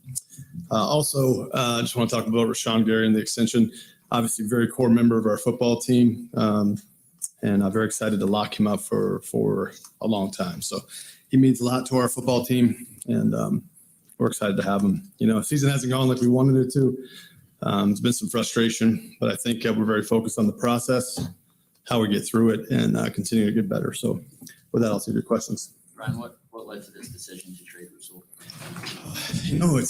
That's a tough one because of what he means to our team. But at the same time, we weren't looking to move anybody. Got a call kind of out of the blue a few days ago, and it ended up being, we kind of weren't really interested in doing it. But at the end of the day, the offer was kind of too good to pass up. He had been one of the more outspoken people in the locker room about how what Matt said after this past game was a mess. Did that have any bearing? Not at all. No. Rasul's been a really good leader for us, really positive leader for us. So really had nothing to do with that. So along those lines, you swapped the draft picks as well, but Rasul's you mentioned the leadership. He's a good player. Is that, I guess, in the middle ground, it's like a fourth round pick, so you get for him right kind of down to 2. Is that worth it for a productive starting guy who's a leader? Yeah, we thought it was the best interest in the Packers. I mean, obviously in the short term, you lose a good player. That's tough. But at the same time, I think looking kind of, long term, it's going to be in our best interest. So anytime you get a third round pick that's going to kind of be within the top 100, probably going to be in the top 50 players you have on your board. That's something I think was just too good for us to pass up. We wish him well. He served us well while he was here. And like I said, we're excited about the opportunities it presents for some other guys. What have you thought of just seeing Rashawn being able to bounce back the way he has from that knee, and now obviously having him in your forecast long term? It's just an unbelievable example to our football team of how you do it. From the day he got here, his work ethic was kind of, not many guys match kind of the intensity he brings every day in practice, whether it's in the weight room, the meeting rooms. He just really leads by example. He's really grown, I think, as a leader as well. His play speaks for itself. I mean, he's on fire when he's out there, and I think his best football is still ahead of him. So, for us to be able to extend a guy for 4 years right now with his best football ahead of him, I think it's really exciting for our football team. He's just got so much out there for himself, and I think he's going to reach whatever goals he sets. What have you thought of how Jordan's played these first 7 games? Yeah. A little bit up and down like our entire offense, right? I think it's been a work in progress for the entire offense. There's been glimpses, particularly in the second halves, of really good football, but we have not started very well. So I think that group, that unit as a whole, has a lot of work to do. But at the same time, I think they're kind of committed to the process, believe in that group of guys, and expect better results coming. Right, could it take you more than just this season to find out what you have in Jordan and if he is the guy going forward? I think, we got 10 games left. It's going to be very important 10 games. And, I think he's done a lot of really good things. Really like the way he's responded to the adversity, how he's led the team. Again, we got to be better as a unit. And I expect that to happen over the next 10 games. I think, we're going through some things that we knew we would go through. We haven't had the results we want, but I do like the way the guys are responding to things. I'm sure you expected ups and downs with how young you decided to go with the pass catching spots, but what do you make of the last 4 or 5 games have been? I would have expected better results, but the guys they're putting the work in, they're doing things the right way. We've certainly seen a lot of glimpses in practice and certainly in the second half of some games, but the consistency hasn't been there. But again, I really do believe in the group in that building and the coaching staff. And I think big things are ahead. It's just going to, we got to get through these things. We got to learn from them. We got to, stay grounded to the process. And if we do that, I think the results will come. There are a lot of issues that on the offense that really have very little to do with the quarterback, the drop passes, the wrong routes, the missed blocks, the penalties. How hard does that make it for you to evaluate what the quarterback is doing when there's smallness around him? Yeah, that's a good question. I think it's not just evaluating the quarterback, but everything, all the players. I mean, when the group as a whole is not functioning the way it should function, it's hard to evaluate anybody. So at the same time, it's on us to get that right, so we can move forward and evaluate the guys that we have in that room. It does, when we're not clicking, it's tough to evaluate anything. You said multiple times this offseason that you guys didn't have a winning record with Aaron until midway through his second season. Did you expect that first 7 games might look like this? Yeah, I don't really try to put too many expectations. I try not to put any ceilings or floors on anything. I think I want those guys to be able to play free, get out there and play free and fast and just kind of see what happens. There's expectations around here. The results. Not winning is not fun, right, for anyone. So everybody's frustrated, but at the same time, I think no one stopped working and they've stayed together. That's important for us, and I think as long as they do that, the results will come in time. I'll get back to the secondary. What do you make of that room now? Injured as you are, and with Rasul. Yeah, it made it a little tougher to think about doing that, just because of where we are injury-wise and, with Jair not being able to play a few games and Stokes where he's at. But I do like, the young guys in that room, Stokes, Valentine, certainly Jair sounds like hopefully he's getting back to full health, which will be nice. So I like the players in that room, but losing a guy like Rasul this time of year is tough. But I expect those guys to fill the gaps. You said you kind of expected more from this receiving group. What's kind of held them back, and did you give any consideration to maybe adding a veteran to that mix? Yeah, we looked at a lot of possibilities of adding. There just really, quite frankly, wasn't much out there to add. So we looked at some things, but none of them really wasn't much to look at, to be honest. But I also think that those guys, it's just a matter if they make the plays that I know they're capable of making, then I think this thing can turn around a little bit quickly, So again, it's the whole offense as a group, moving forward together and just being more refined in what they're doing, and just I think just the whole organization, just everybody kind of doing their job and doing their job a little bit better, and we'll get to where we need to go. Back to Jordan, you've got an enormous decision to make there, right? I mean, if the season doesn't go right, you might end up top 5 pick, or you got to give him a contract extension. I mean, there's these humongous variations. So what do you need to see out of him the next time? Obviously, there'll be time for that, Bill. I think right now we're worried about beating the Rams. That's the most important thing. So right now it's just about we have a lot of faith in Jordan, and I think so. We got to get the offense playing better, and when that does, those things will take care of themselves. But right now, I think we're really focused on the Rams. Rudy, how do you balance that? You can say we're focused on beating the Rams, but your chances of beating the Rams didn't get better by trading Rasul yesterday, right? Like with what you've got at corner right now. So how do you balance it? I know you don't like the word rebuild and that kind of thing, but if this is in the best interest of the team, it's because you're getting to move into the third. I mean, you didn't get a 3rd round pick for him, right? Like you gave up a 5th round pick as part of it. Should be toward the top of the 5th round potentially. So how do you balance we want to beat the Rams on Sunday with what you're trying to do long term? Yeah, I mean, you look at it all, right? You look where your team's at. And I think for us right now, I think we have some young players at that position we really like, and we want to see play. We need to see play, right? And, again, to me, it's about, we got to play better as units, offense, defense, and special team, play complementary football. We haven't done that. And I think, this is, again, I know whenever you take any player away from your football team, it's tough to get better, right? But at the same time, I think, my job is to kind of keep an eye on right now, but also, an eye on the future. And again, getting a pick in the top 100 was something that I just didn't think we could pass up at this time. So that was kind of what you said too when we talked about Mercedes and not bringing him back, right? So the other part I'm curious about is, I saw Rasul on Monday in the corner of the locker room with Wicks and Valentine, and he was clearly talking to them, kind of trying to build them up and say, hey, we got to get our act together, right? He walked off the field with Jordan, trying to kind of pump him up too. I'm wondering, do you have to consider when you're weighing this trade what the message is to the locker room for the guys that are in there now? Sure. And what do you think that message is, or how that gets received? Yeah, no, you consider all those things. I think you consider all those things. And quite frankly, at the beginning, that's why I said no. I'm like, yeah, not, for what was being offered, it didn't make any sense. But once it got to a certain point, there's some offers you can't refuse. And this is one of those, you know what I mean, for the player.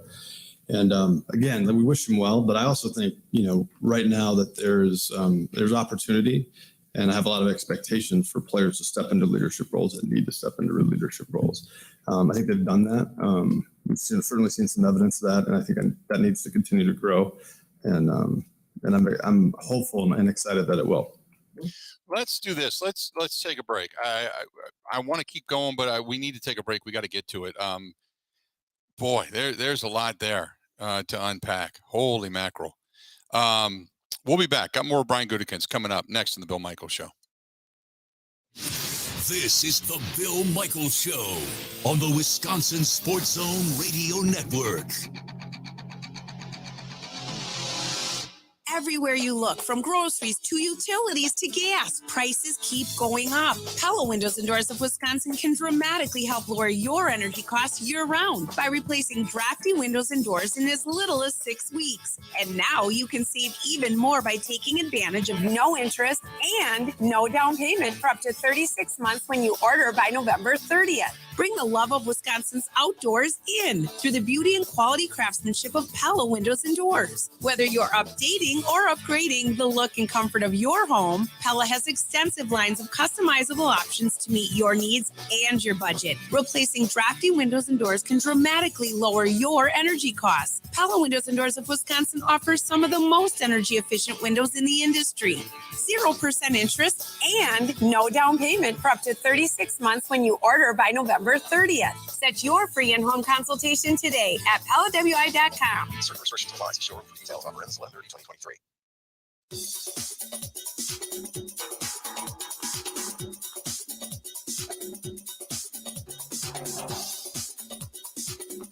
Bill Michaels will resume in 3 minutes.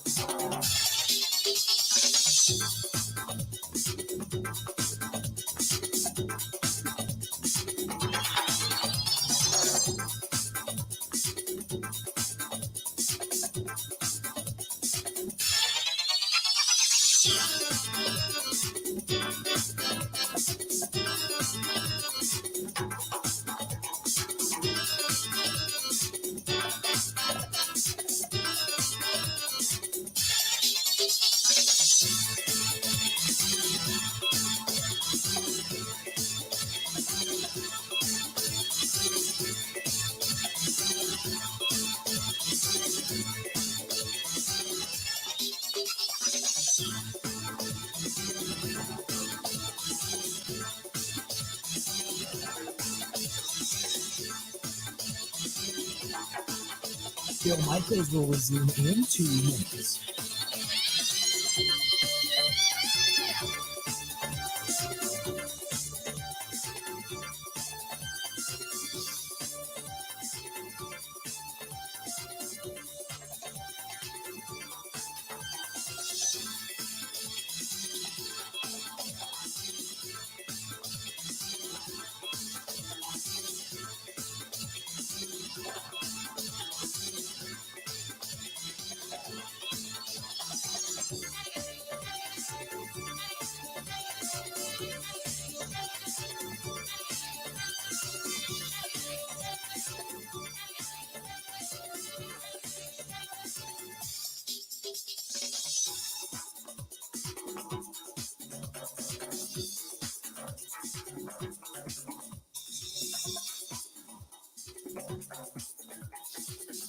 Bill Michaels will resume in 1 minute.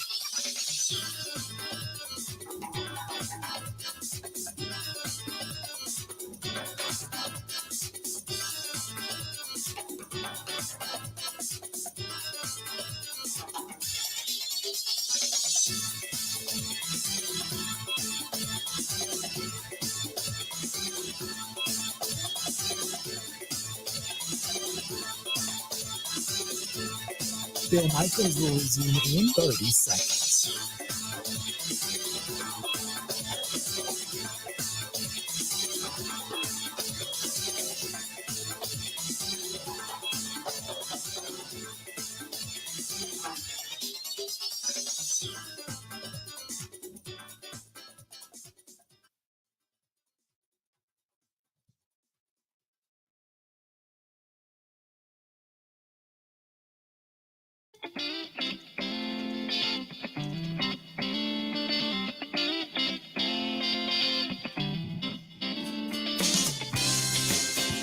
Welcome back. Good to have you. I got a hell of a question coming up for you here after the top of the hour. Stay tuned. I want to get back into it. Brian Gutekunst talking to the media. Here you go. Make the one move. Why not look to deal maybe some of the other veterans who might have you might not call? Yeah, like I said, we didn't go into this looking to deal anybody. Quite frankly, we were kind of looking to add maybe something if we could. That didn't transpire, but this kind of came out of nowhere and just made sense for our football team. Did you think Watson was coming out relative to, fairly high picks like that? Not any more than most. So what do you think, has that panned out, or do you think, was he a little more raw than you thought coming out? No, I just think right now our offense isn't playing well as a whole, which I think limits opportunities for all the guys. So I don't think there's any rawness there that we need to worry about now. I know everybody talks a little bit about our team being young. We're 7 games in. I mean, that whole young thing's out the window, right? They're professional football players. There's expectations. So we're not shying away from that.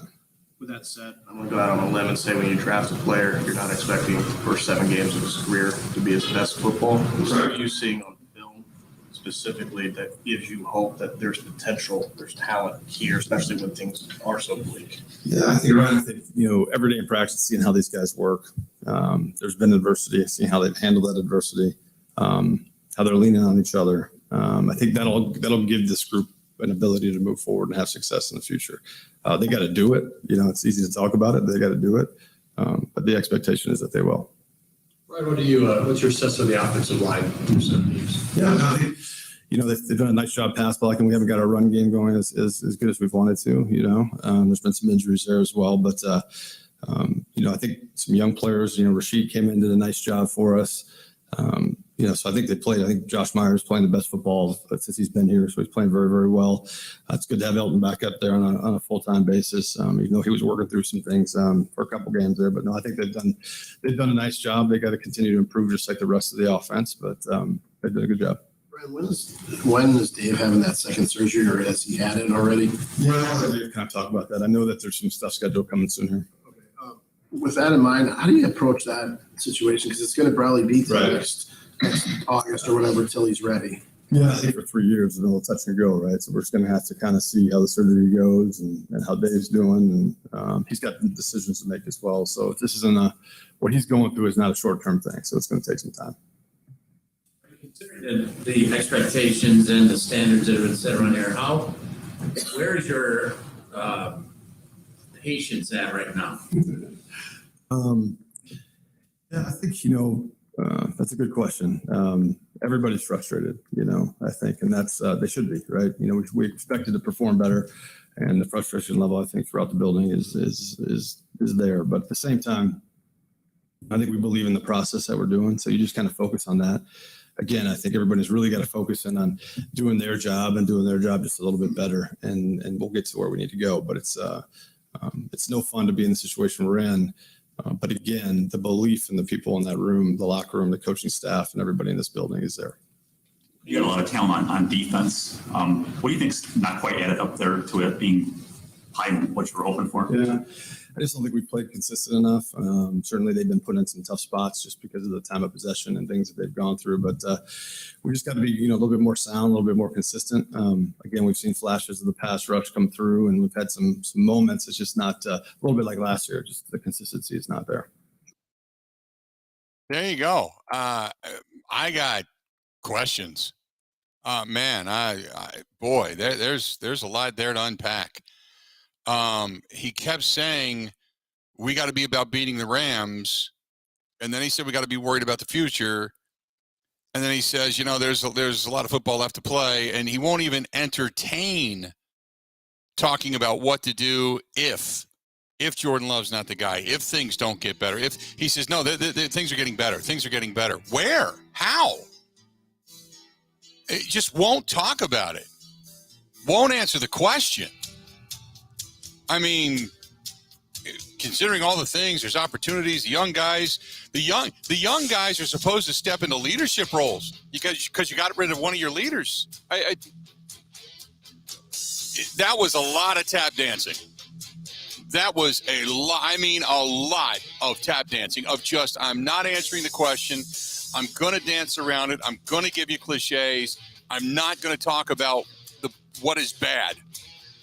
Guys are in position. They're not playing complimentary football. It's consistency. No, this is bad. Nobody will talk about it. Damn it. More of the Bill Michaels Show coming up right after this.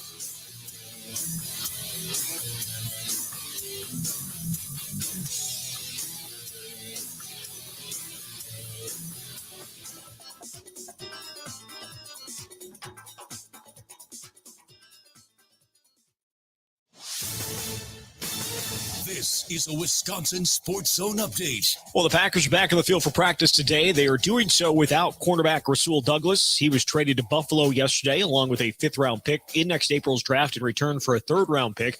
Douglas was one of Green Bay's best defensive players since they signed him off of Arizona's practice squad in the middle of 2021. Packers GM Brian Gutekunst spoke with reporters this morning about the reason for the move. Yeah, we thought it was the best interest in the Packers. I mean, obviously in the short term, you lose a good player. That's tough. But at the same time, I think looking kind of, long term, it's going to be in our best interest. So anytime you get a third round pick that's going to kind of be within the top 100, probably going to be in the top 50 players you have on your board, that's something I think was just too good for us to pass up. We wish him well. He served us well while he was here. And like I said, we're excited about the opportunities it presents for some other guys. Packers will host the Rams on Sunday, looking to snap a 4-game losing streak. Kick is at noon. Turning the Badgers, they're on the road this Saturday as they face Indiana.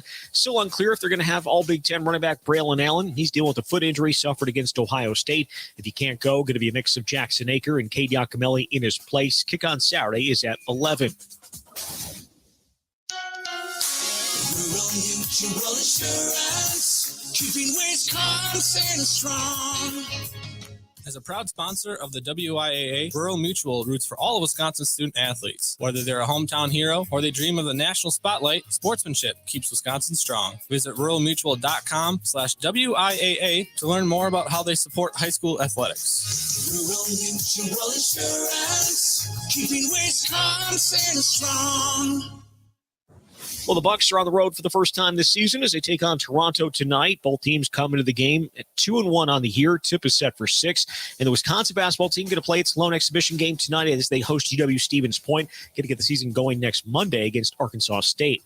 With this Wisconsin Sports Zone Network update, I'm Zach Heil.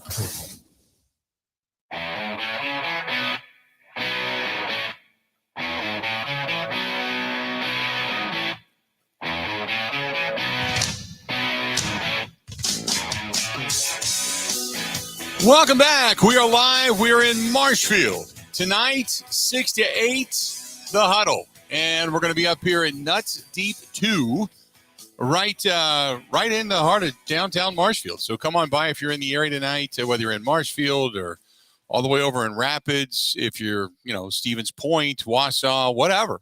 Come on by and say hi tonight. And tonight should be a good one. Tonight should be a good one. It is. There's a lot to unpack tonight. Mike Clemens is going to come out of the locker room, and he's over at practice right now. We'll talk with him. Rasul Douglas being traded. You just heard the last half hour of Brian Gutekunst and kind of doing a lot of tap dancing. I mean, a lot. Fred Astaire didn't do that much. Damn.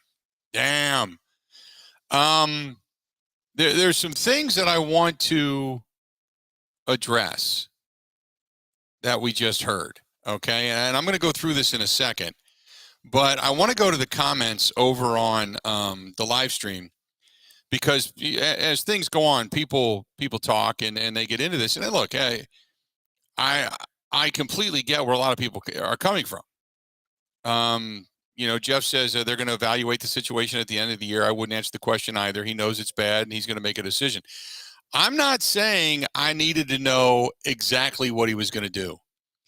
But when you refuse to talk about it,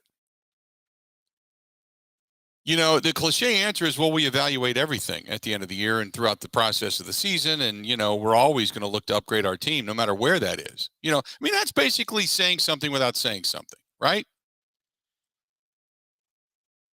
I know he doesn't want to open the door about the quarterback. It's only been 7 games, and I read all these things.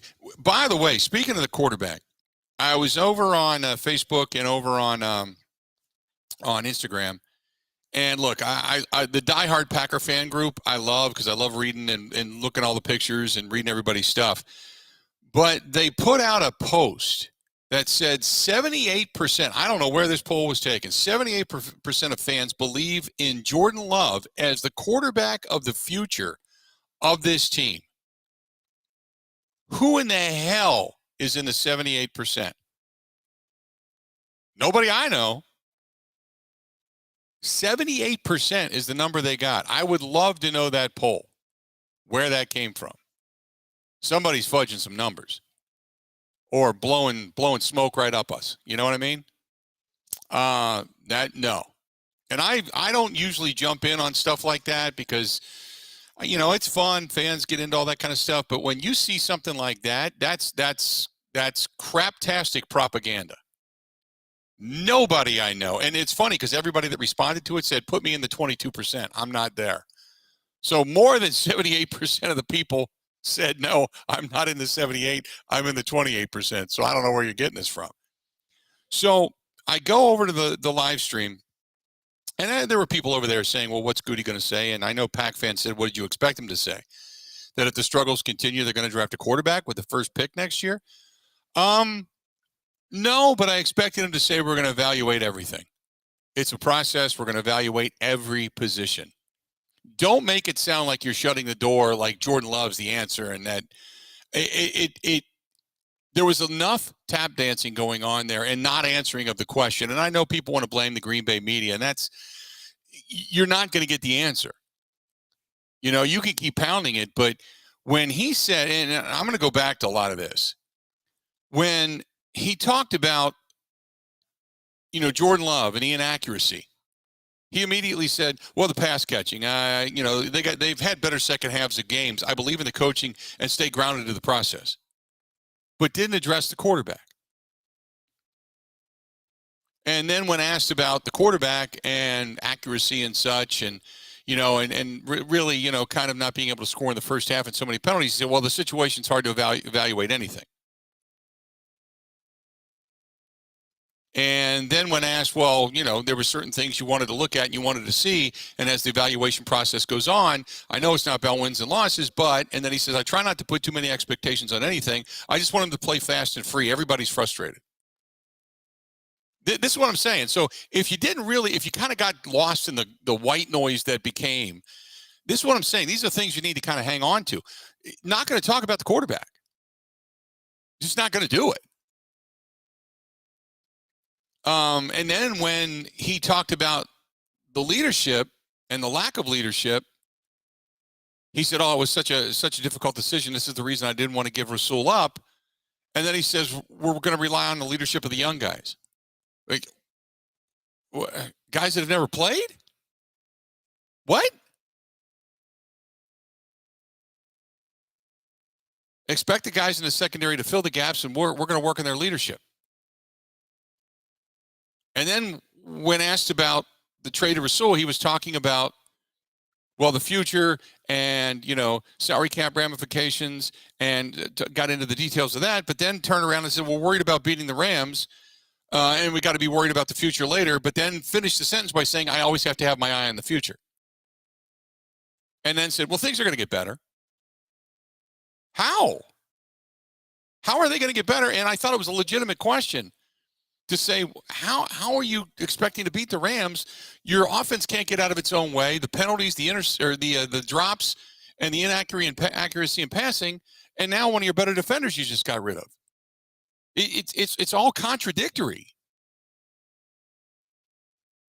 And then the question was, what's the message to your locker room? Well, we have to consider all those things. Now there's opportunities for the young guys to step into those leadership roles. Okay.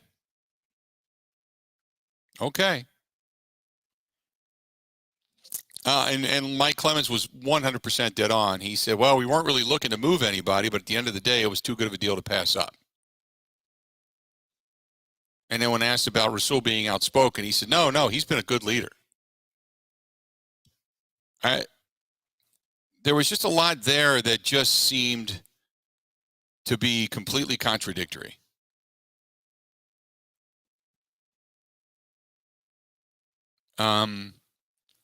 When you talk about winning and being competitive and trying to beat the Rams, but you trade away a good player and leadership, but you're going to rely on the young guys to see how they can do, but it's not about wins and losses.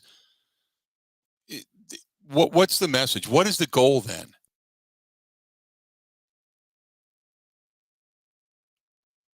What's the goal?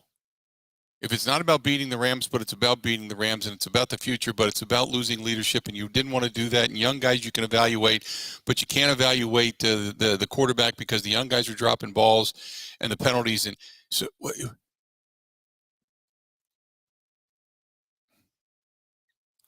man. Merlin says Goody was taught if you can't say anything nice about anyone, then you don't say anything at all, meaning Jordan Love. Look, I think you and I could sit down right now. We could put a yellow pad, legal pad of paper in front of us, and we could say, okay, let's take a look at this. You and I can look at it and say the offensive line has been okay, but not great. They've had missteps, but still you can't deny that, Jordan Love is thrown out of one of the cleanest pockets in the National Football League. Okay, Goody even admitted that. No, it's been really good pass blocking. Okay. So for those that say, well, the offensive line's been terrible, Jordan Love hasn't had time to throw. No, that's actually the opposite. He has had time to throw. He's been one of the cleanest. We had a great breakdown the other day from our guys from Pro Football Focus. It's no, he's in one of the cleanest pockets there is. They're very good at pass blocking. The run blocking hasn't been so good, and the pre-snap penalties have been bad, but they've been really good at pass blocking. Okay, so you take the clean pocket out of this.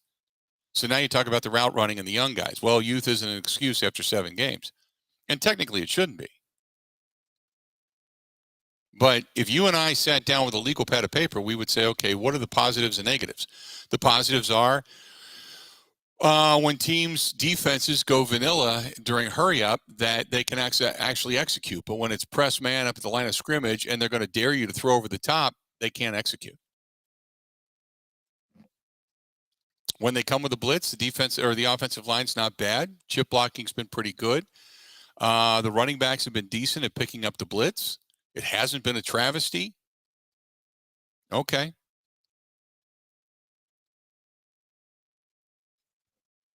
The wide receivers have not necessarily run clean routes. They're still learning. They're seeing different things, and I think right now it's parallelization through analyzation. Okay, I can understand that. I'll give you that. But it can't all be because the receivers are young. And then, well, he talks about the youth, but yet he doesn't want to use youth as an excuse. But the bottom line is, and I've said this to people all along, people act like everybody's a rookie, and they're not. You have rookies at your skill position. Jaden Reed is a rookie, Tucker Kraft, and Luke Musgrave. That's it. Do you not realize that? That is it. 3 guys. Christian Watson is a second-year player. Romeo Dobbs is a second-year player. Samari Torres is a second-year player.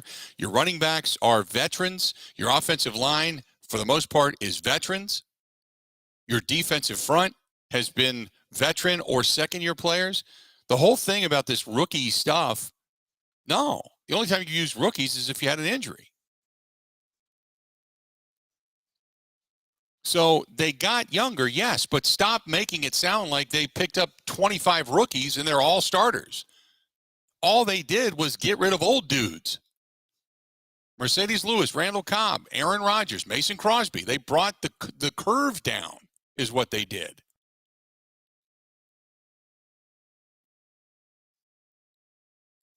That's it. So They lost Aaron Rodgers, and they lost David Bakhtiari. That's it. So, and he doesn't want to talk about that. I just this whole excuse of this big ball rolling downhill of, well, they're so young. Yeah, they're young because they got rid of old guys. They didn't go to all rookies. That's it. And he does not want to. He firmly lays it on the coaching staff. They're all working hard. It's part of the process, and this and that, and it'll get better, and it'll get better, and it'll get better. And, and then he was even asked, hey, you talked about the talent on this defensive side. Bill Huber asked a great question. Talk about the talent on the defensive side of the football. Well, they've been put in a bad position. The offense hasn't been able to really sustain drives, and that's true. And he said, well, it hasn't played. They haven't played complementary football. Again, ignore this, the shiny object over here that's your quarterback and the offense and your head coach and the play caller. Ignore that. Don't look at that. The defense hasn't played complementary football.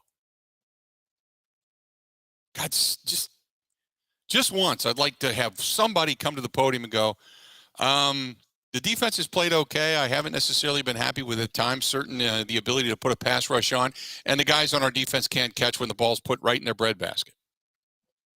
I haven't seen as much growth out of the second-year guys as I thought I would. It's been underwhelming as far as the draft classes that I brought in. The talent on this team may turn out to be nothing more than mediocre, which would put my job in jeopardy. The coaching staff has not been able to correct the problems that we've seen now for 7 straight games over and over and over and over and over. And the quarterback that started all of this that I kind of hung my hat on can't throw deep. Next question.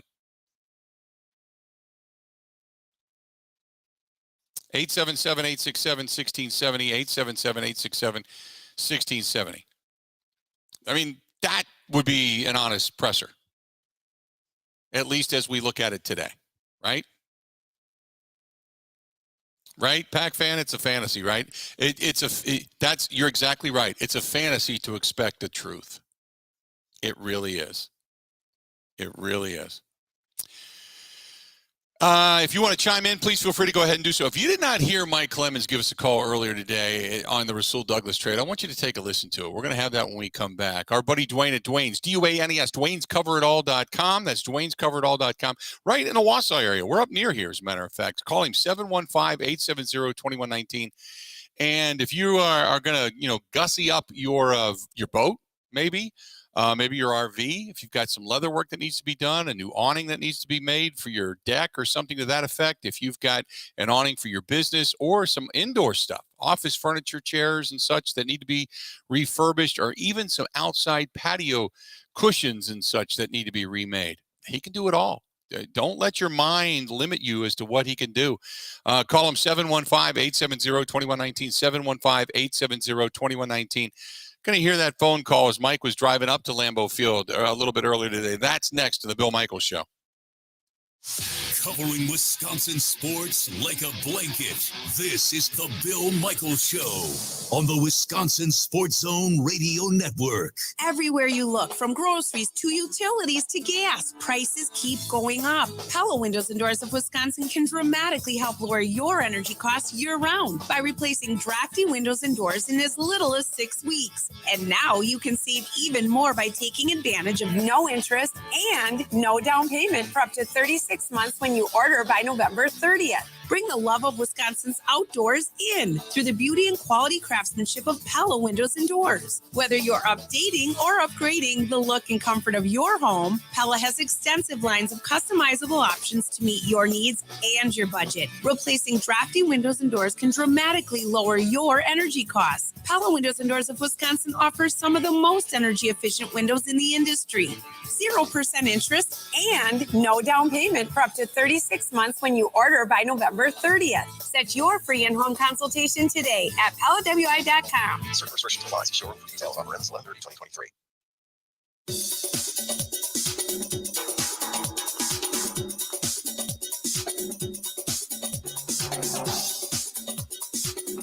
Bill Michaels will resume in 3 minutes.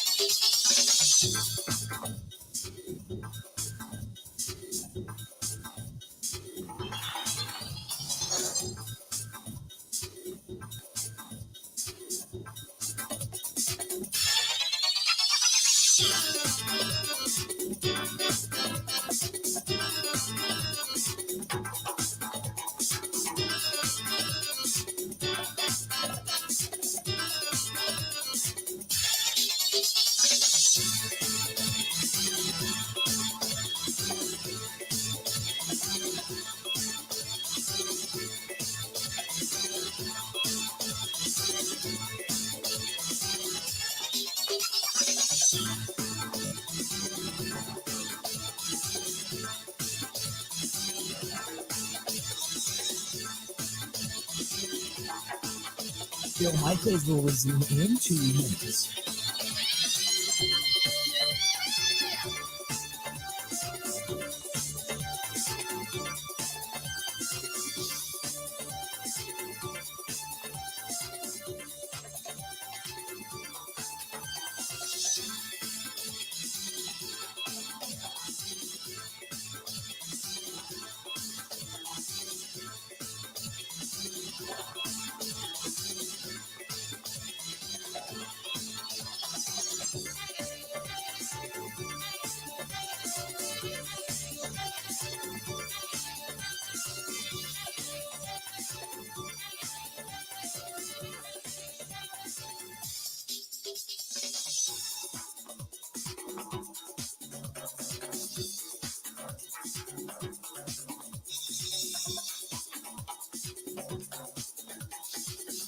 Bill Michaels will resume in 1 minute.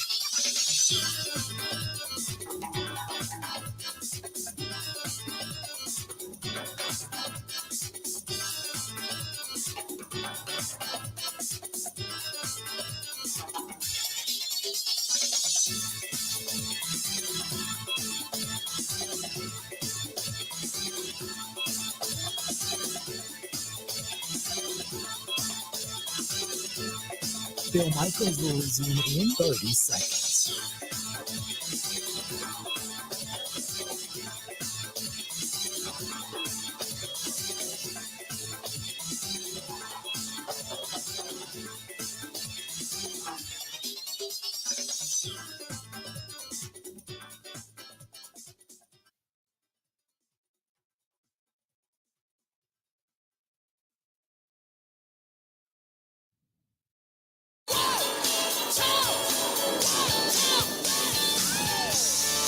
Yeah, boy, we are here tonight. We are in Marshfield, and we are looking forward to it. Nuts Deep 2, 6 to 8 tonight. The Bill Michaels Shuttle, it should be fire. Looking forward to it. If you're in the Marshfield area, Wisconsin Rapids, Stevens Point, Wausau, anywhere in that area, come on down, and we're going to have a good time. Nuts Deep 2 tonight, starting at 6 o'clock. The Bill Michaels Shuttle gets underway, and really looking forward to it. Earlier today, our guy Mike Clemens, word breaks yesterday after we get off the air. Rasul Douglas has been traded. Now, you just heard Brian Gutekunst, so there's going to be a reference in this conversation to Goody getting ready to speak, but he has already spoken. So this was earlier today when Mike was driving to Lambeau Field as our guy to be a part of this, and we had our discussion when it came to the reasons why Rasul Douglas is no longer a Green Bay Packer. We started out by talking to Mike and saying, how you looking? Good, Bill. You know, I was just talking to a fellow reporter that covers the team about this, and I said, well, that's the way the Packers are probably going to spin it today. But no, my first reaction when that thing breaks at about 3 o'clock yesterday afternoon, it's like, oh, my God, they actually did it. Oh, my God, it's worse than I thought. Because, you know, let's talk about Rasul Douglas. He's on 3 or 4 teams, and they pick him off the practice squad, and they end up putting him on the field because they've got injuries. And the dude, you know, he makes a tremendous catch that's a game saver against the Arizona Cardinals. And then over the next 2 years, he leads the team in interceptions. Hasn't had one yet this year, but leads the team in interceptions and gets paid, gets a nice contract. When Rasul first came to Green Bay, it was 1- and 2-word answers. You know, he was keeping his head down. He was just trying to, you know, stay on this roster and stay on the field. And then he got the deal. And what he's been telling me and what he's been telling some of the other reporters, he's just showing that he cares. This has not been other players that I could name that, you know, literally at one point they've become a cancer. It's just like, dude, shut up. You know? I thought his heart was in the right place. And so I have played you some of these comments that he's given to 2 or 3 of us that wait until the very end until they absolutely kick us out of the visitors' locker room at the stadiums, and they're waiting for this guy to get on the damn bus. I've played you some of those things, and sometimes you have to bleep it up. But it's a guy who's like, you know, he's trying to be vocally keeping the team accountable as a vocal leader. And no one else seems to be talking like this on that defense. And so I think he felt he needed to step up. And so you know some of those clips that we played, and you've heard some of the times where I had to bleep out some of the words that he said. But his position was, we need to up our standards, and we're not meeting our standards. And sure, yeah, we're the defense, and we're keeping guys at 17 points. And he's, as recent as a week ago, he's even got Matt LaFleur saying, hey, our defense is doing fine. If they keep teams to 20 points or less, we should be winning ball games, and we're not. So that's been his message. But then I can tell you other things that he got into where he may have gone into deep water he shouldn't have. So, Mike, I said at the beginning of the show, this is shooting the messenger rather than listening to the message. And this is what bothers me, and I think this is what bothers a lot of Packers fans, is you can see a lot of the problems. We've talked about it. We've discussed whether or not coaches are coaching up to their capabilities or up to the players' capabilities and, certain decisions that have been made. But it seems to me they got rid of the messenger rather than listening to the message. I heard that on your Green Bay station here as I'm driving up to Green Bay and Lambeau, and I think you're 100% on. Absolutely. You asked for accountability, but I will tell you this. You remember I told you a story where I had a player that said, this was after the Raiders game, the Monday Night Football game. By the way, how about Josh McDaniels getting fired? What's going on there, man? Right. The Raiders, right? They're 3-5. They're not even 2 years into their program. Oh, that Davis family. They're kooky. Anyway, we did the interview. It was on the record. We played those quotes, and there's just 2 or 3 of us left for the media, and pretty much empty locker room. And then, as we're walking away, I think I said, "What was halftime?" And he goes, "Man, he comes down. We've spent all week on Plan A, and then he comes down, and he says, "Okay, we're changing to Plan B." Like, what? And there's like no emotion. He just like, we're changing. There's no why. And then he goes, and now one person that was in that group said, "I thought he was talking about LaFleur." I said, "No." He said he came down.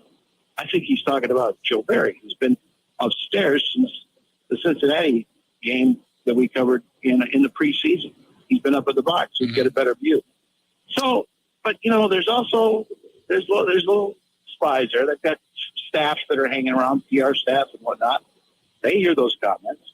That gets reported. Here's the other thing: as this story has snowballed, and now you start to see, if Rasul Douglas is out there at his locker, and he's talking to the other guys, and it's just not all just sermons about the play. There's just guys and teasing and trying to keep morale up, frankly, from what I could tell, just hanging around the guys, 4 or 5 players hanging in his locker room. He's a popular guy.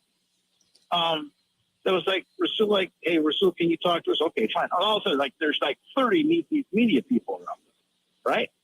And including the folks that cover the news for the website, for Packers.com. And then, I'm sure fans that have gone to the team website, they can hear our interviews at length and videos of talking to players. So, you look over and you see who's all getting this along with you, the TV stations, writers, et cetera. And then there's the team video crew. And I mentioned to someone the other day, I said, if you notice that the team video crew is there for Rasul every day, and they haven't posted any of his stuff the last 3 weeks. So, right. It's like they're not there for their website. I think they're spies. They've got a documentation of what he's telling everybody, right? Right.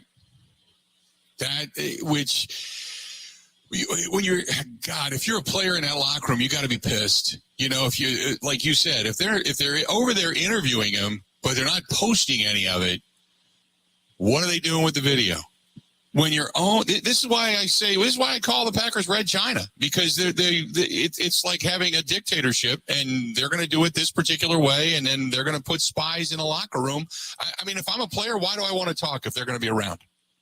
Do you remember that clip? Do you remember that clip I played at the end of our break, our recap of Sunday's loss to the Vikings? I think it's the last one that we played on Monday's show during the 1 o'clock hour. What was the last thing I played? Yeah. It was Jair Alexander coming out at the very end of the locker room. I mean, we stay in there until they kick us out. And then I race upstairs to try to get on the postgame show. Jair comes out and says, okay, yeah, let's go. Go ahead. What do you guys got to say? And it's like, well, what do you think about this loss? I don't know. That's tough. Yeah, all these one-word answers, right? Two or three words answers. And just kind of smiling. I asked him, how you feeling? Good. I'm feeling good. And I know he's got this back injury that's been bothering him for 4 weeks now. So we tried to ask him about various questions. And he's saying, where do you go from here? You're frustrated, but, what needs to be done? That kind of thing. And he's like, I don't know. I got to look at the film. And then finally he just said at the end of it, remember he said, look, I don't want to get in trouble. Right? Right. And he laughed. 100%. Yeah. I'm like, dude, this is too sensitive. I'm not going to stir that up for me. So, you just talked to Rasul over there. This is what I have to offer pretty much at this point. I'll talk about my game. I'll talk about one or two plays, but don't ask me for the big picture after a 4-game losing streak. Right. That's, and that's a sign of a team. First of all, you're going to lose a locker room that way. You'll lose them in a heartbeat. Because if you're worried more about what they're going to say rather than the actual fixing of the problems in the play on the field, you got serious, serious issues. And when you're trying to control the spin coming out of the locker room versus trying to win on the field and doing all the right things to put guys in the right place and listen to players, wow, that says a lot about sometimes inside the character of your own team. But here's the other. So I'm just telling you, and I'm not alone. The people that know these players, we cover them every day. Our initial reaction was, it's been the way he's carried himself post-game. And it's not that I think he's been wrong. I just think he's been straightforward with us. But yeah, here's another thing. I noticed this. We had to wait a long time to get into the Broncos. I told you that in the post-game. Also with the Raiders in Vegas. You know what? An interesting combination of conversations is Jordan Love talking to Rasul Douglas. I think it was Jordan seeking Rasul's opinion or something, or asking a question or whatever. It seemed to be a healthy relationship. I was wondering if there were signs of, oh, God, if the veteran corner is telling the quarterback, you sucked again today, we got problems here. I don't think it was that at all. It looked like Jordan was, we'll talk to Jordan today. We'll ask him about it, see if he says anything. But then it happened again, too, after the Raiders game. And, I told you that, or after the Broncos game, after Broncos. Usually they let us in about 10, 15 minutes after a game. They call it a cooling off period. You guys can get ready to go on TV, that kind of thing. Well, it's like 25 minutes. Like something's going on in there. What's going on? And when you you walk in, it's like, yeah, I think we just missed a bomb that went off or something. But there's Rasul, who, I don't think these guys ever named captains this year, right? So this is like your vocal leader of the defense standing in the middle of the locker room floor talking to Jordan Love. And I hadn't seen that before. It felt a little funny. And so we don't know what's going on in the meeting rooms, and we don't know what's going in the locker room when we're kicked out of there and closed. Those kinds of things. We don't know about missed assignments. Like, Cortland Sutton was wide open on a play, and Rasul said, 82, the tight end, picked me. And so that's why I had no chance of getting to him. So I have one other Rasul Douglas story, which I don't want to forget about. Yeah, go ahead. One night, it's during training camp this past summer. I think a Friday night, and I had to get out and get some stuff for the next day, like some water and some Gatorade and things like that. So I go to this Walgreens. It's just down the street there, and I walk inside. Now, before I get inside, though, I'm in my car and parked. The parking lot is empty. It's like 11:30 at night, and in comes in this very slick-looking like SUV with totally tinted windows, black windows, big black tires, and this thing comes screaming into the parking lot and does like donuts. Not listen, I'm not a prude. I think it's kind of fun, but something went off. Like, whoa, wait, what is this? What is going on here in the parking lot of Walgreens? Because then there was an erratic turn made, then a backup, precision, But the thing was backing up to the front door, and I thought, is this thing going to crash through the door and rob the store? That doesn't make sense. So it's a nice car. So he pulls up to the back end of the SUV to the front door of the place, and out pounces from the passenger side, not a dude, not a thug, but a beautiful woman who looked like she had a little luggage bag, like maybe she just got off a plane or something. And then some other big, muscular dude gets out on the other side. They go walking in the store. So I settled for a second. I think, okay, I think it's okay to go in. So I go into the store, and I turn around, and it's Rasul. I mean, you know, like, and he looks at, he goes, oh, hi. I go, hey, how you doing? You know, I'm like, okay, yeah, sure, I saw that. All right, no problem. We're good. When I got my stuff, and she had like a bunch of makeup and other things she was buying, like toiletries, like she was flying into seeing. That's just a guess, just a high guess. Yeah. But they're there at that store after this erratic split. He's a hell of a driver. I mean, bet on that guy if he ever gets into a stock car race. But then he goes, oh, here, after you. He lets me check out first. You know, because it's like, dude, and I don't know if I told you this story off the air or not, but I just thought, hey, if he ever gets pulled over going 110, then I've got stories for you. So whatever. Right. You know, Brian Gutekunst is going to talk to us now. He's going to hold a press conference at about 11:30. And you know what he's going to say? Hey, the Bills had a need, and we went back and forth, and we weren't sure about it. They're not going to say, yeah, this guy's become a nut, and we've just dropped off our bag of garbage in Orchard Park. They're not going to do that. Right. They're not. They're going to make it sound like it's a great deal for the Packers, and they're stockpiling the draft picks, whether they actually use them for picks or they use them, as chips to trade up and get other players, blah, blah, blah. It's a transaction. We're trying to make this team better moving forward for the future and all that. So, really, it's going to be another interesting day, Bill, at 12:55. I cannot wait to talk to you tonight in the huddle and kind of debrief and because I got more questions and I know we're late, but I just to debrief and go through all of this coming up tonight. I'm looking forward to it, man. Yeah, well, I'm just hoping the locker room today doesn't look like, Death Valley or something. It was a lady with a vacuum cleaner, and that's it. We'll see. All right, buddy. Be safe, and we'll talk to you tonight. Thank you, Bill. There you go. That is the great Mike Clemens from a little bit earlier today. And tonight you're going to hear the complete debrief on the program. 6 to 8 tonight. We got the Bill Michaels Huddle. We're live. We are here in Marshfield, Wisconsin. And we're going to be here this evening for the huddle as well. So hopefully you're with us and you're facing the crowd and you get a chance to come out and take a listen to the program. And we'll go through our picks tonight and talk about the rest of the NFL. There's a lot of turmoil going on. Can you believe that the Raiders, think about this for a minute. We know we got things kind of rough right now. And outside of the walls of 1265, we really don't give a damn. But think about it.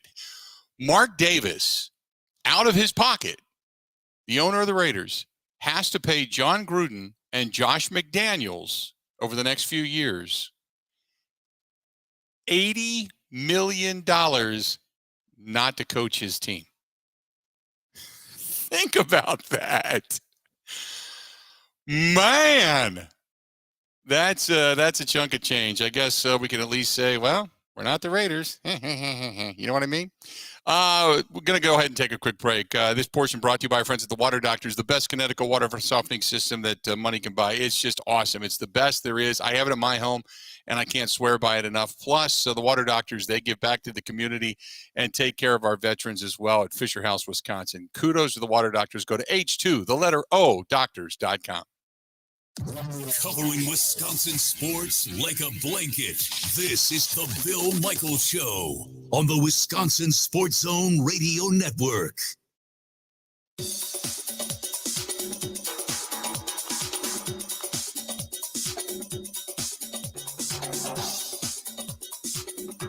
Bill Michaels will resume in 5 minutes.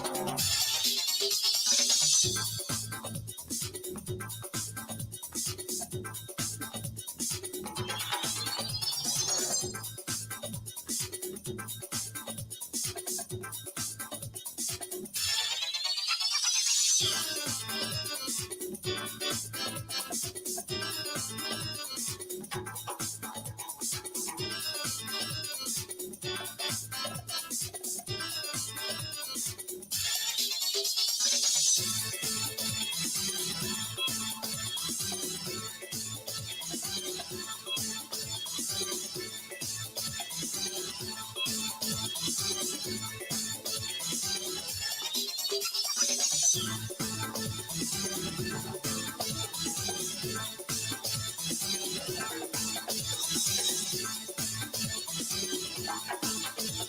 Michaels will resume in 4 minutes.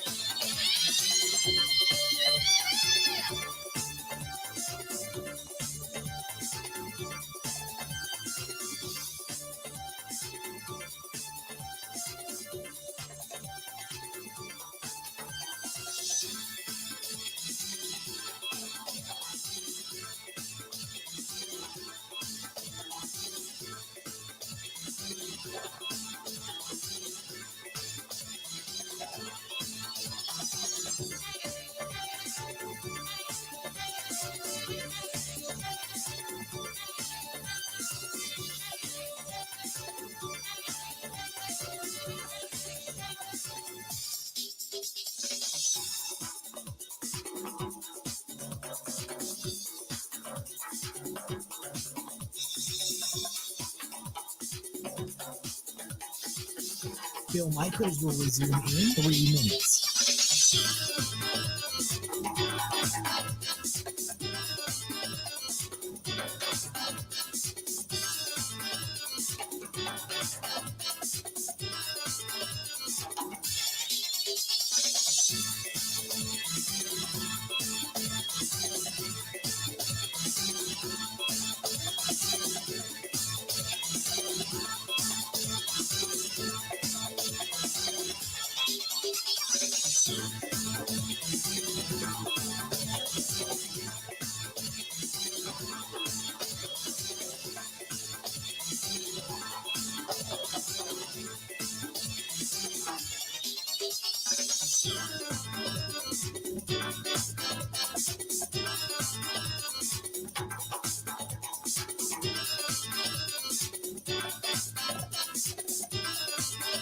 Bill Michaels will resume in 2 minutes.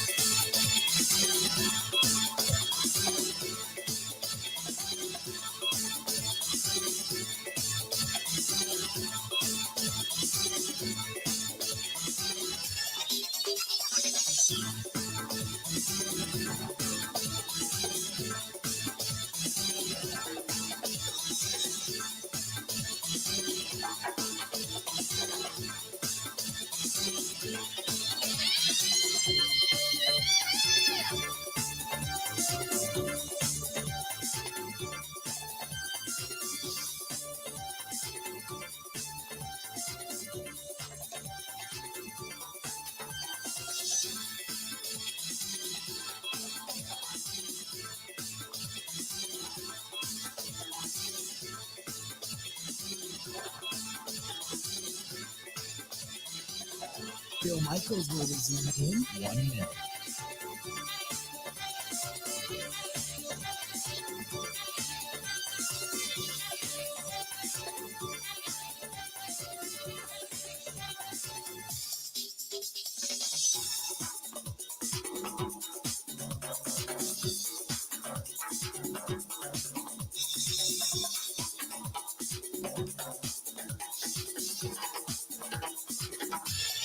Bill Michaels will resume in 30 seconds.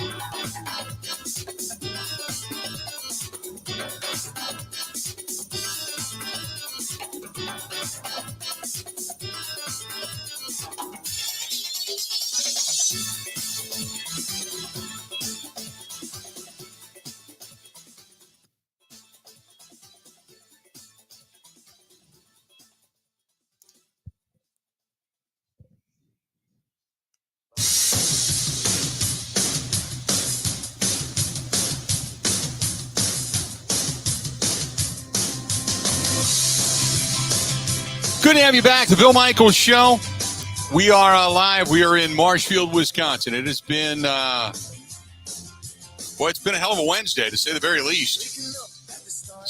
least. I talked about it earlier that there was a poll question over on the Diehard Packers fans group that said 78% of Packers fans believe that Jordan Love is the quarterback of the future.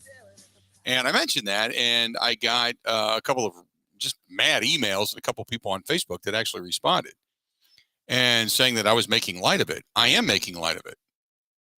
I'm not backing down off of that. I don't care. You want to kick me out of the group? Kick me out of the group. I don't know where that came from. And if that's what you believe, that has to be a poll taken within the Gutekunst family.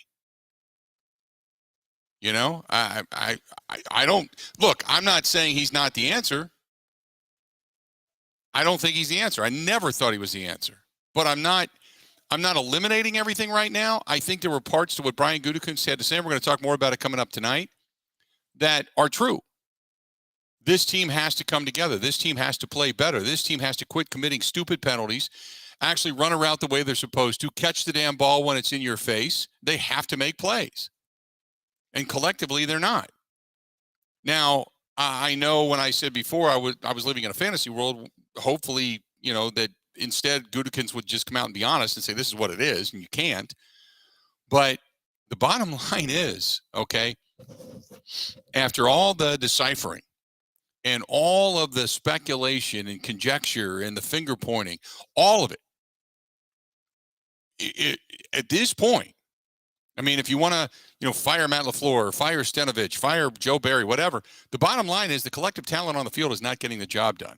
And that collective talent was gathered by Brian Gutekunst. Right? So now, here today, moving forward, it has to get better. Because if it doesn't, and Mark asked me during the break, and it's a great question. He said, Bill, let's be honest, what did you really expect? As if to say that this is what we should have expected. I expected a team that would struggle because they just simply didn't have the same amount of talent.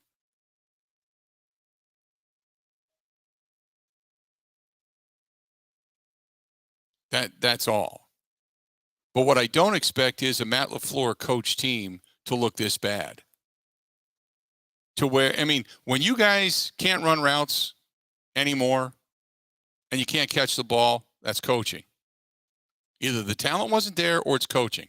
Okay? And if you believe the talent's there and these guys have all the qualities to be contributing NFL players, that means they're not being coached properly. Something inside 1265 is wrong. When you've got guys that are both running the same route at the same time, somebody hasn't coached them properly. Now, it's one thing, I'm not saying it's some kind of a Mensa meeting that once you walk in and all these guys get it because everybody's looked at it on their Surface Pros and they all go, oh, I see now, okay. No. If you got guys doing the same mistake over and over again, you're not coaching them up properly. And the whole thing, and I said it before, I'll say it again, and Marty just said, well, don't forget this is a young group. No. This whole rookie thing has to end. It's true. I agree with you. It is a younger group, but it got younger by getting rid of old people, not bringing in 25 rookies. You have some second-year guys. They're still learning. I understand that. But stop with the whole, oh, they're all young and inexperienced. Inexperienced might be a better term. But coaching does not get you to stop holding on the offensive line. You know, the line for the most part has been good. It's been the penalties that have killed them. Stupid penalties. But guys just haven't made plays. And I agree with Gutekunst on that. And I agree with Matt LaFleur on that. You know, you can only coach them up so much to where they have to go out and execute. And if your Quay Walker and an interception hits you right in the hands, not once but twice so far this season, and you can't handle either one, that just means you got bad hands. And that's the reason you're not a wide receiver. You know? But you've got plenty of young teams in the National Football League that infuse youth, and that youth becomes successful. And why is that? Why is it the Packers can rely on, the fans can rely on, well, this is a young team. But somebody else can come into a situation and excel right away. One of two reasons. One, either you pick the right guy for the system at the right time at the right place, and that guy is a football player, or you got coaches that don't know what they're doing. You've had a lot of quarterbacks come into this league and be successful, and a lot of quarterbacks that have come into this league as high draft picks that are a box of rocks and can't do much. They're not accurate. Big arm, can throw the ball through a brick wall. Big arm. I don't care. Howitzer's a big cannon. Who cares? But are they accurate? Howitzer's made to blow through a wall. Is it supposed to be accurate to kind of, snip the beanbag off of a fly at 100 yards? I don't think so. It's made to blow up the entire 100 yards. So all I'm saying is when people start writing and talking about whether or not, this is bad or that's bad and the coaching's getting off, no Goody's getting off, no Mark's getting off, it all trickles downhill. And at the very end of the season, all you and I have to look at each other and go, is it the talent or is it the coaching? Because if you believe it's both, then you got to clean house. If you believe it's the talent, then the general manager has to kind of own up and say, I didn't get the job done. And if you believe it's the coaching, and the worst thing in the world to do at the end of the season is go, I don't know. I couldn't really tell. We can't evaluate because the offense has been so inept and been playing behind on 3rd down and 16. And this, well, then you have a real dilemma on your hands because you have got to make decisions. 877-867-1670. If you want to join us, feel free. I got one segment left to go. We're also going to find out what do we miss. That's coming up next in the Bill Michaels Show. Stay right where you're at. This is the Bill Michaels Show on the Wisconsin Sports Zone Radio Network. Everywhere you look, from groceries to utilities to gas, prices keep going up. Pella Windows and Doors of Wisconsin can dramatically help lower your energy costs year-round by replacing drafty windows and doors in as little as 6 weeks. And now you can save even more by taking advantage of no interest and no down payment for up to 36 months when you order by November 30th. Bring the love of Wisconsin's outdoors in through the beauty and quality craftsmanship of Pella Windows and Doors. Whether you're updating or upgrading the look and comfort of your home, Pella has extensive lines of customizable options to meet your needs and your budget. Replacing drafty windows and doors can dramatically lower your energy costs. Pella Windows and Doors of Wisconsin offers some of the most energy efficient windows in the industry. 0% interest and no down payment for up to 36 months when you order by November 30th. Set your free in-home consultation today at PellaWI.com. Certain restrictions apply. See showroom for details. Offer ends 11/30/2023.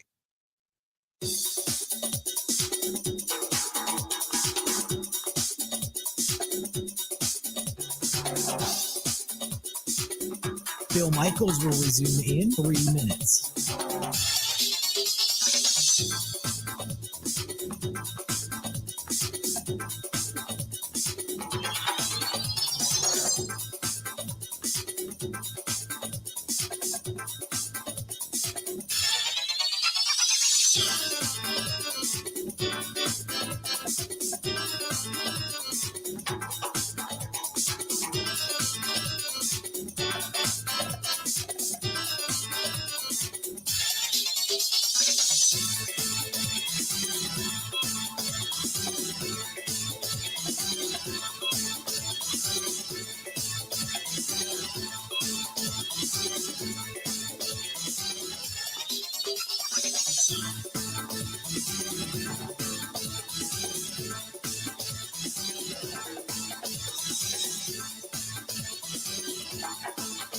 Bill Michaels will resume in 2 minutes.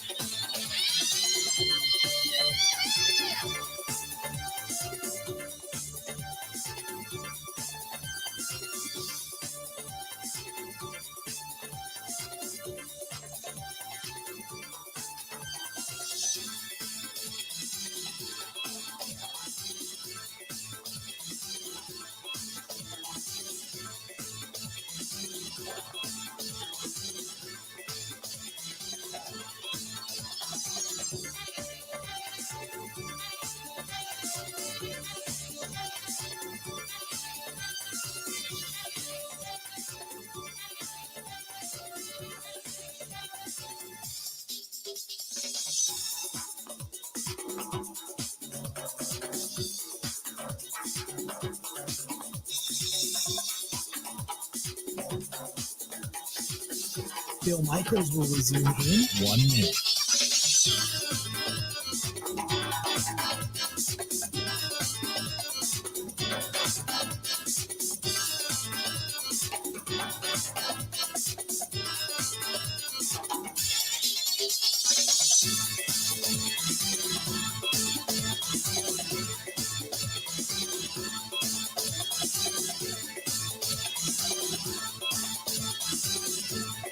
Bill Michaels will resume in 30 seconds.